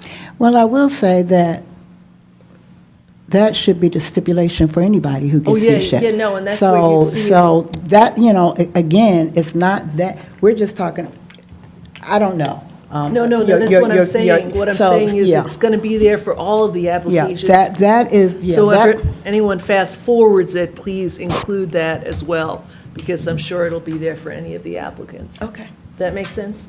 Oh, I'm good. Okay, good. I'm good. And John, Commissioner Culpepper probably knows better than me. I just responded that way. I've got a proposal I'll forward you. Okay. That was sent to the mayor in August. Commissioner Thornton, Yes, sir. on the 3 RFPs, we gonna vote for those individually or all together? When the vote comes up. I will leave that to the mayor. I think it's just one, but you can separate it. That's right. You can Yeah, separate it. I think that's gonna be my suggestion, that we separate these out and vote on those individually. And again, like I said, I still got some angst about putting out 3 all at one time. And I'm not sure why we can't combine them and put them in one contract. And maybe, We can combine them if they're awarded for 3 different activities. We can combine those activities into one contract. But the difficulty with combining the RFPs is because the types of activities are so different, that if you combine them, that's where the confusion would come in. Because in order to potentially do construction, that is a totally different type of activity and requires different types of, it has different questions to answer, different evidence and documentation that they have to provide versus a supportive services program. So we split them based on the type of activities. And said another way, Commissioner Fisher, you can combine them all in one. You can. I just think it's a best practice to have certain activities separate from each other, not to cause confusion. But if that's what the commission asked us to do, put all in one, we could do it practically. so let me. Assistant Manager Jones, if I could. Let me ask you this, dear. Just a minute, County Manager Williams, Say, Dexter was finishing say up. then that one nonprofit get all 3 of them. I'm sorry? Say that one nonprofit get all 3 of the contracts. Say that, let's just say, for the sake of speaking, one nonprofit gets all 3 of the contracts. Say apply for all, and get all 3 of them. Mm-hmm. So what's the difference then if we combine it? I mean, I'm not. There's a difference between the evaluation criteria, what's required for the different types of activities versus the contract part of it. The contract part, we can include all the details as far as they will carry out acquisition, demolition, construction of 5 units, and carry out supportive service. We can do that in a contract, but in order to get the information that we need in an RFP to evaluate it properly, there's different criteria for supporting documentation that's required in each different type of activity. So it can, if they apply for 3 different things, they're going to be providing different information for 3 different projects, for different types of activities. So you combine them in one, it could get very confusing. I got him. Hold on. Manager Williams? Thank you, Mayor Pro Tem. And I was going to partially respond to Dexter's, if I heard him accurately, as well as Commissioner Culpepper's question. And the commission can direct award funds if they so choose to an organization, like they did with the Boys and Girls Club. And again, I wanted to build on what Assistant Manager Jones was saying at the time, that we're just trying to offer. We know there should be a lot of providers that are interested in these funds, and just an equitable way for them to compete for it. But if the commission sees a need to go directly and award, they can do that. Thank you. Thank you. Commissioner Myers? Yeah, so in that case, they wouldn't be going through this RFP process, or it would be something different. But the other question I had, and that was, it wasn't even maybe a question, it was, what's the name of this, what's the name of the software that you guys? Zoom grants. Zoom grants. Mm-hmm. It also looked to me, when I looked at that, that it's also used for evaluation. What's interesting, it's also used for outcomes. So I'd imagine if we were comparing the ones, let's say, for the low barrier, right? And we were going to look at them, that you're pulling them all up for the evaluator in that one RFP area. So I would imagine it would be more helpful. Like, part of me wants to say, oh, why can't you open up a document and then you get to choose? You can have sub-things in there. But I'm not sure how that works on the evaluation of them. And if you can copy the stuff easily or move it over, that solves some of the duplication process problem for me. Okay. Commissioner Hamby? Yeah, and I was just going to say too, in looking at this too, and this has happened several times before too, that, we'll put out an RFP for $2.2 million. We might get several of them back that don't add up to 2.2, but you have several people providing the service. So just look at it that way. I mean, we may get to the meeting and there may be a CDO. If we look at the proposal for Salvation Army, I don't know what the proposal cost is, but it may be worthwhile to go ahead and get that program started, and we designate that. But then you've got other dollars left over for some other low barrier shelter that could help with that. So that's the point I was trying to make there earlier about that. But it's also that way with other parts of the plan as well. Okay. Commissioner, that's it? Okay, wow. We got one more? Two more, okay. Yeah, that was RFP 1. Okay, RFP 2, Homeless Supportive Services. The purpose of this is to seek proposals for projects that can increase access to housing and to housing stability through 3 different types of activities: diversion and rapid exit, landlord-focused initiatives, and partnerships for employment. This RFP 2 focuses on goal number 3, goal number 4, and goal number 5. The first is goal number 3, key strategy number 7, which is to implement diversion and rapid exit activities. Funding available for this activity is $200,000, and it's to reduce the inflow to homelessness and reduce the length of time individuals and households live in homelessness through diversion and rapid exit activities. Diversion and rapid exit activities are targeted to reduce the inflow into homelessness, to help people experiencing homelessness access alternatives to shelter or living unsheltered, and rapid exit refers to finding alternatives soon after entering homelessness. Initiative B is landlord-focused.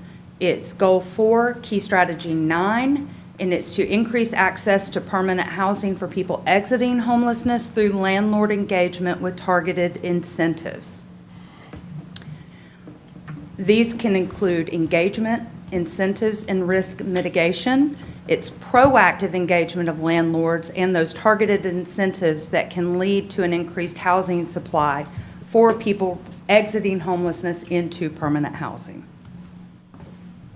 And then strategy number 10, its goal number 5 is to establish partnerships for employment, and funding available for this activity is $195,000, and it's to increase housing stability, reducing the number of newly homeless and households returning to homelessness by giving them an opportunity to increase their income through successful employment, and so that they can then be able to afford housing costs. And this is that fund can support individuals and households in different ways by improving connections to well-paying jobs, well-paying jobs, sorry. And it can decrease the barriers to quality employment, such as criminal history, lack of training, access to proper attire, and transportation. Again, you see the same timeline that was proposed for the first RFP. We will present on January 2nd for the vote, or to approve those RFP drafts, release the RFPs on January 8th, get your vote by May 7th, and start contracting on May 8th. Any questions for RFP 2? I think you can move on. No. Commissioner Holt? One Oh. question. The landlord-focused initiatives, which includes incentives, which I understand to mean paying landlords to accept clients. Is there a requirement attached to that for how long they have to house clients if they're getting that incentive? Or would that be something is that something HCD would require, or something that the applicant would state in their application that they would require? It The would latter, be okay. up to the agency to decide what that incentive would look like. It doesn't necessarily have to be a payment to the landlord. It could look like an agreement between the agency providing support and the landlord that if any damages are incurred to the apartment, that will be paid for through this fund rather than the landlord incurring the cost. It could be Utility down payment? it could be down payments. It could look like a lot of different things. So again, it would be totally up to the agency proposing the project of what that engagement and those incentives and that risk mitigation would look like. Okay. So, yeah, will the RFP be clear in like asking applicants to state how long they're looking to keep people housed through these landlord initiatives? If it doesn't and you'd like it to, you are, by all means, instruct us to add it and we will do so. I would love to see that added if others seem amenable, just to make sure that when we're getting people housed, we know that they're being housed in a not super short-term fashion. Is there, and I guess it would depend on the folk who write the proposals. Many of the homeless people have incomes. Social Security, disability, veterans benefits, are especially in this RFP 2. Is there, again, are we kind of looking at how we move people on based on their income? Of course, if they have income, it's always easier to find housing for them when you can locate But it. there are programs like the IDAs, something that they can invest in, so when they do already move, is that a recommendation that the group that writes a proposal, or is it That would be up to the capacity Okay. of the agency. Okay.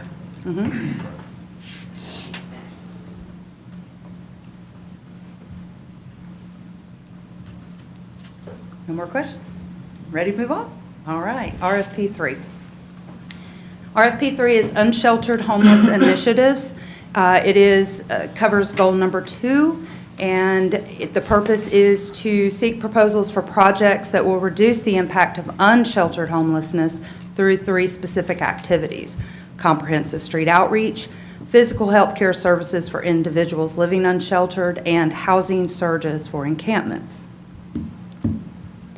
The comprehensive street outreach component is key strategy 4, and it's to reduce the impact of unsheltered homelessness on both those experiencing it and the community by promoting more efficient use of those resources and intentional relationship building.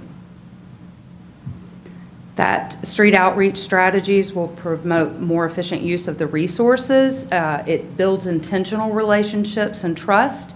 And then professionals help ensure that people that are unsheltered receive the support they need to move into safe housing options, and help those that are highly vulnerable connect with the appropriate housing and services that are provided or available to them. Component B is key strategy CDO. This was added by the commission and the CDO of $195,000, and it's specifically to increase access to healthcare assistance for unsheltered homeless and to decrease the number of emergency room visits for non-emergency healthcare needs.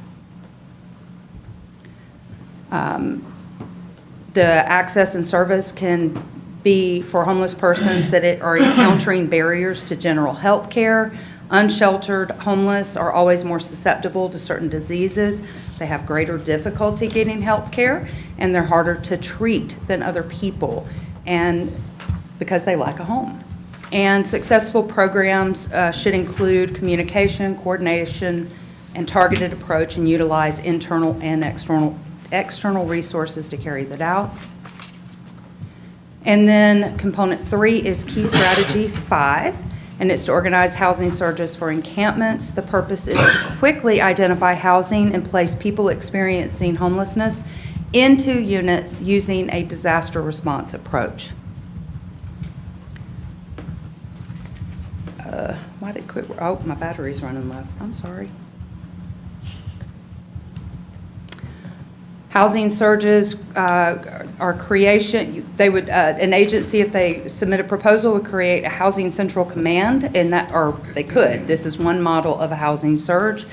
They quickly identify housing and place people in units, similar to a disaster response model, and this approach uses resources to rapidly implement changes within local response systems. And again, same calendar, January 2nd RFP approval, release of those RFPs January 8th, vote on May 7th, and contracting to begin May 8th. Questions? Okay, I saw hands jump there. Commissioner Link, Commissioner Davenport. So, I kind of don't see a whole lot of overlap in the 3 initiatives in this one single initiative. Would agencies be able to partner to respond to this particular RFP? Yes. Okay.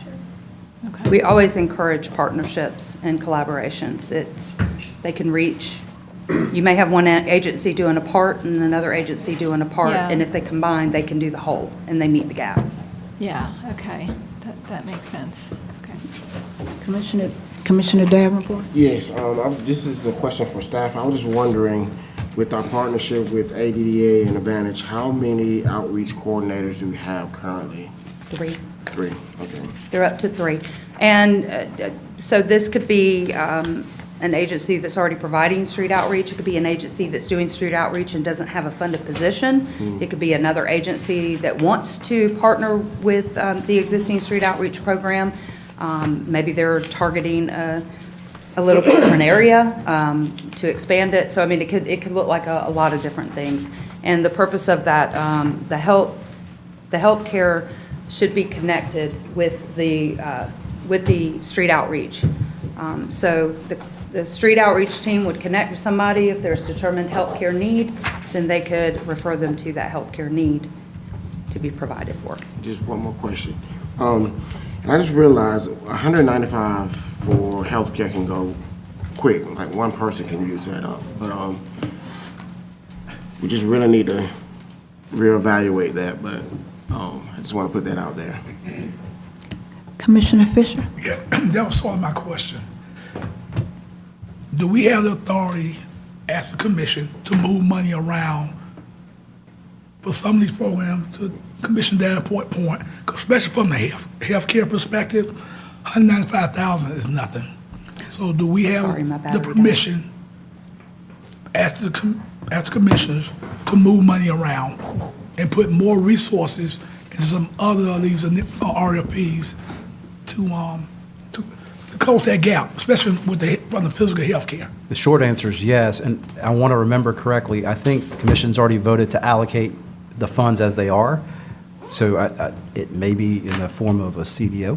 Yeah. Well, once we see the list of what comes in and is requested, it could be. And my second question, so Okay. either one of our hospitals could apply. St. Mary's, Piedmont could apply for the physical health care, could they? Marcy? Hospitals are 501c, well, I guess they could be Well, for-profit too, both but of them are either one, they, I think the idea was that whoever is doing the street outreach would partner with a healthcare provider. So the street outreach provider would pay for those services to whomever they create an agreement with. I do believe a part of that RFP requires them to partner with a healthcare provider, have an MOU in place when they apply. Okay, well, it's not. No, it's not? No, I'm sorry. that's not, I don't understand that then, because it's not in the documents. Don't worry about it. It's fine. I'm sorry. Yeah, so the healthcare component there was specific to any agency. They could partner with another provider to provide the healthcare services, but they could also apply on their own to supplement their program. So the you know. hospitals could. As far as I know, that goes back to who we can contract with ARPA. I'm gonna have to double check that to make sure that they are an eligible partnership with the ARPA funds. Well, I know Piedmont is a nonprofit, so. Oh, well then, if they're a nonprofit, then absolutely, yes, sir. I saw Commissioner Taylor, did I see your hand? Anybody over here? Commissioner Myers? Yeah, is Commissioner Taylor going? No, she didn't. Thank you. I mean, I got to figure out what I'm going to say.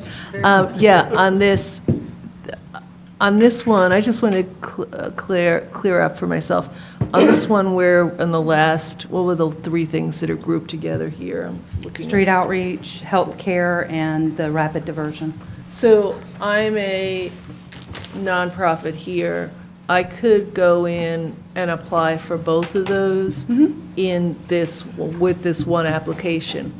I could go in and just apply for one, right, money for one. If you applied for diversion, you would have to do a separate application for street outreach or for Right, healthcare. but I mean, But in you could terms apply of, for in both. terms of this, in Yes. terms of the one we just looked like, I could be a nonprofit who just applies for the money for the physical Correct. health care. Could I also be, you're saying that, like, working together, I could be working with another nonprofit and putting an application in together. Would, in that case, when you go and look at some of these requirements for having experience with federal documents and such, let's say I put it in with, some agency that has lots of experience and I don't have that much experience, does that help me in the evaluation? Okay, Absolutely. so that's one way, the partnerships are one way for an organization that has less experience to get that experience. That's Correct. good to know. We would, and we would probably recommend that the agency with the more experience be the primary applicant and have an agreement and a partnership with the agency that has less experience. Right, but I could be reaching out to one. Absolutely. To find that, the less Absolutely. experienced one. Commissioner Taylor? I did have a question. Okay. This is a great presentation, but for ministries, would they be completely, not eligible to apply? Faith-based? Like, say, the Sparrow's Nest. No, they receive federal funding as long as they don't require religious activities as a part of service. Then faith-based entities are eligible for federal funding. You might can get some money. We've actually funded Sparrow's Nest 2 years in a row with CDBG. Yeah. One of the things that, and Dexter talked about, the hospitals, but this month, when we started talking about moving medical, funds from, and I agree, this is not enough. We have Mercy Clinic and the Nurses Clinic, and they're struggling. And it was the Mercy Clinic that got us thinking about how we can help them out. So I know that the hospitals have the capacity, but I also hopefully will see applications come from these smaller groups that are doing this work on a daily basis. Hand, Commissioner? No, you done missed, you came in late, so you came in late. I got one more. Yeah. One thing that we did not talk about tonight is the Access Coalition. Right. We got $400,000 allotted to them. What role are they gonna play in this, in all this? And, I think we're supposed to vote on them on the second also for us, so they can start, they got their board together. I understand they're gonna be meeting in January. They need to hire executive director and then all this, so again, all this got to come into play, and then, Manager Jones and I talked yesterday, how fast we're gonna get those resources to them to get them going, and then what role will they play as we try to do these 3 RFP, or will they play a role at all? You have their scope of work proposal. Yes. So that's up for vote in January. So as soon as you approve, if you approve that scope of work that they've proposed, then the day after you approve it, we will begin the contracting process. And we've already been working hand in hand with them to prepare them for that contracting process.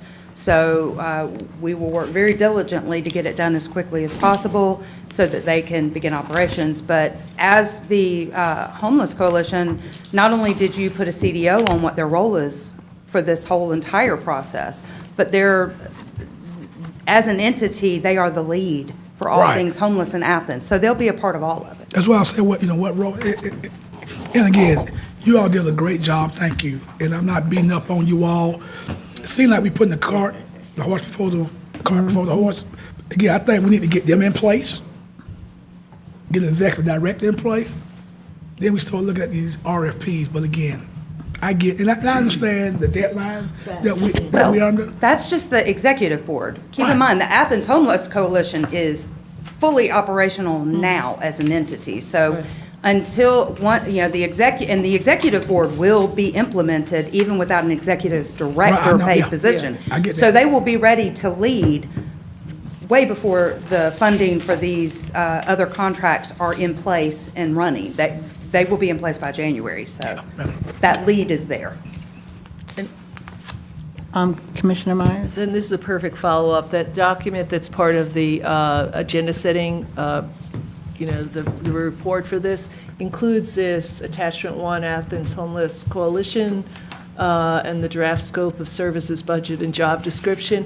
From what you just said, you implied that the Homeless Coalition Board actually drafted this, or did you guys draft it No, together? they drafted it. Okay, that wasn't They drafted it. clear. Yes. And maybe that can be cleared. Like, when I read this, I thought it was like a suggestion that you all put together for them. So, that is the yeah. Athens Homeless Coalition proposal of scope of work and budget. It was drafted by them. Okay. Approved by their board for submission. I would say, though, that I was confused about that, so perhaps there's something in the heading there to be clarified. Maybe it was, you're, We'll clarify.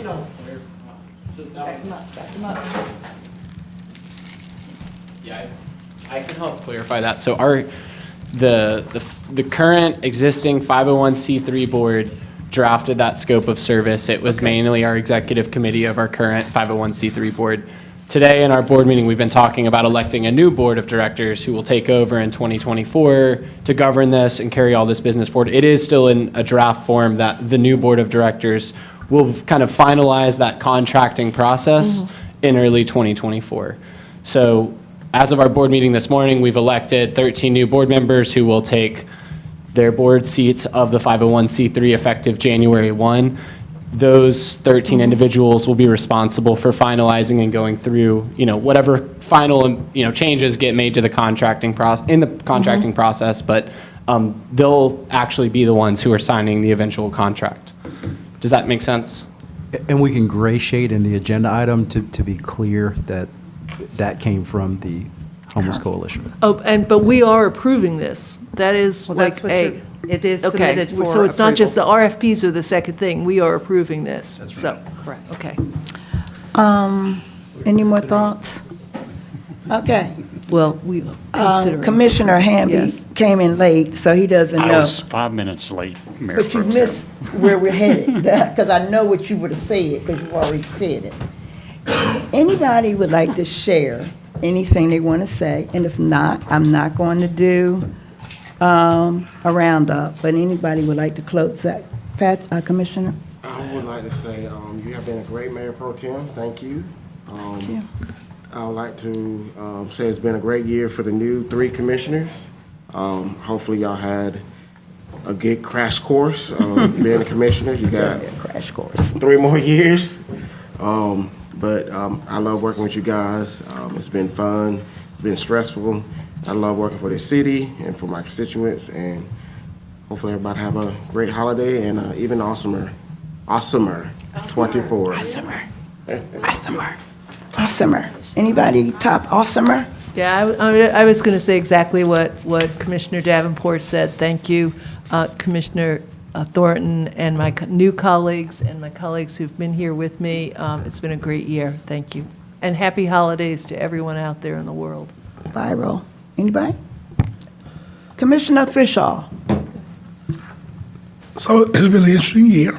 You know, we got a year in the books, and And you survived. Yeah, we survived, and I look forward to 2024 and working, with our colleagues moving forward. I want to thank our staff for the job that they do, and I know sometimes we, as commissioner, put probably undue pressure on you guys, and I just appreciate what you all doing.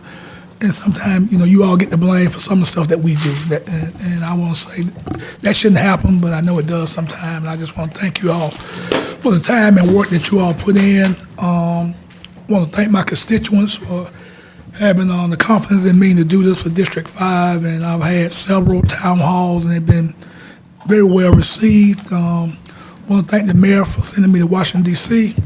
On last week, meeting with our elected officials. That was a really good trip, and I want to wish everybody a Merry Christmas and a Happy New Year. Thank you. Commissioner Taylor. I would like to say this has been a very interesting year. Good and not bad, just, life. But I really do appreciate staff. Just being a regular resident and running for elected office it's a thing. It's a thing, and it's hard. So thank you guys for all of your help for explaining things and making things plain. So happy holidays. My colleagues, all of the seasoned commissioners, thank y'all for being, great co-workers. Happy holidays, Happy New Year. Is this our last time? Yeah. Oh. This is it. Anybody else? If not, I want to say something. yeah, Commissioner Carter. I just want to say thanks to staff and the rest of the commission for dealing with me, and it's been a learning experience, somebody that doesn't have any experience in government, and y'all have been very helpful. Everybody has, and thank y'all, and hope everybody has a Merry Christmas and Happy New Year. Great. Anybody? All's well, ends well. Motion to adjourn. Second. Come on, we got through it.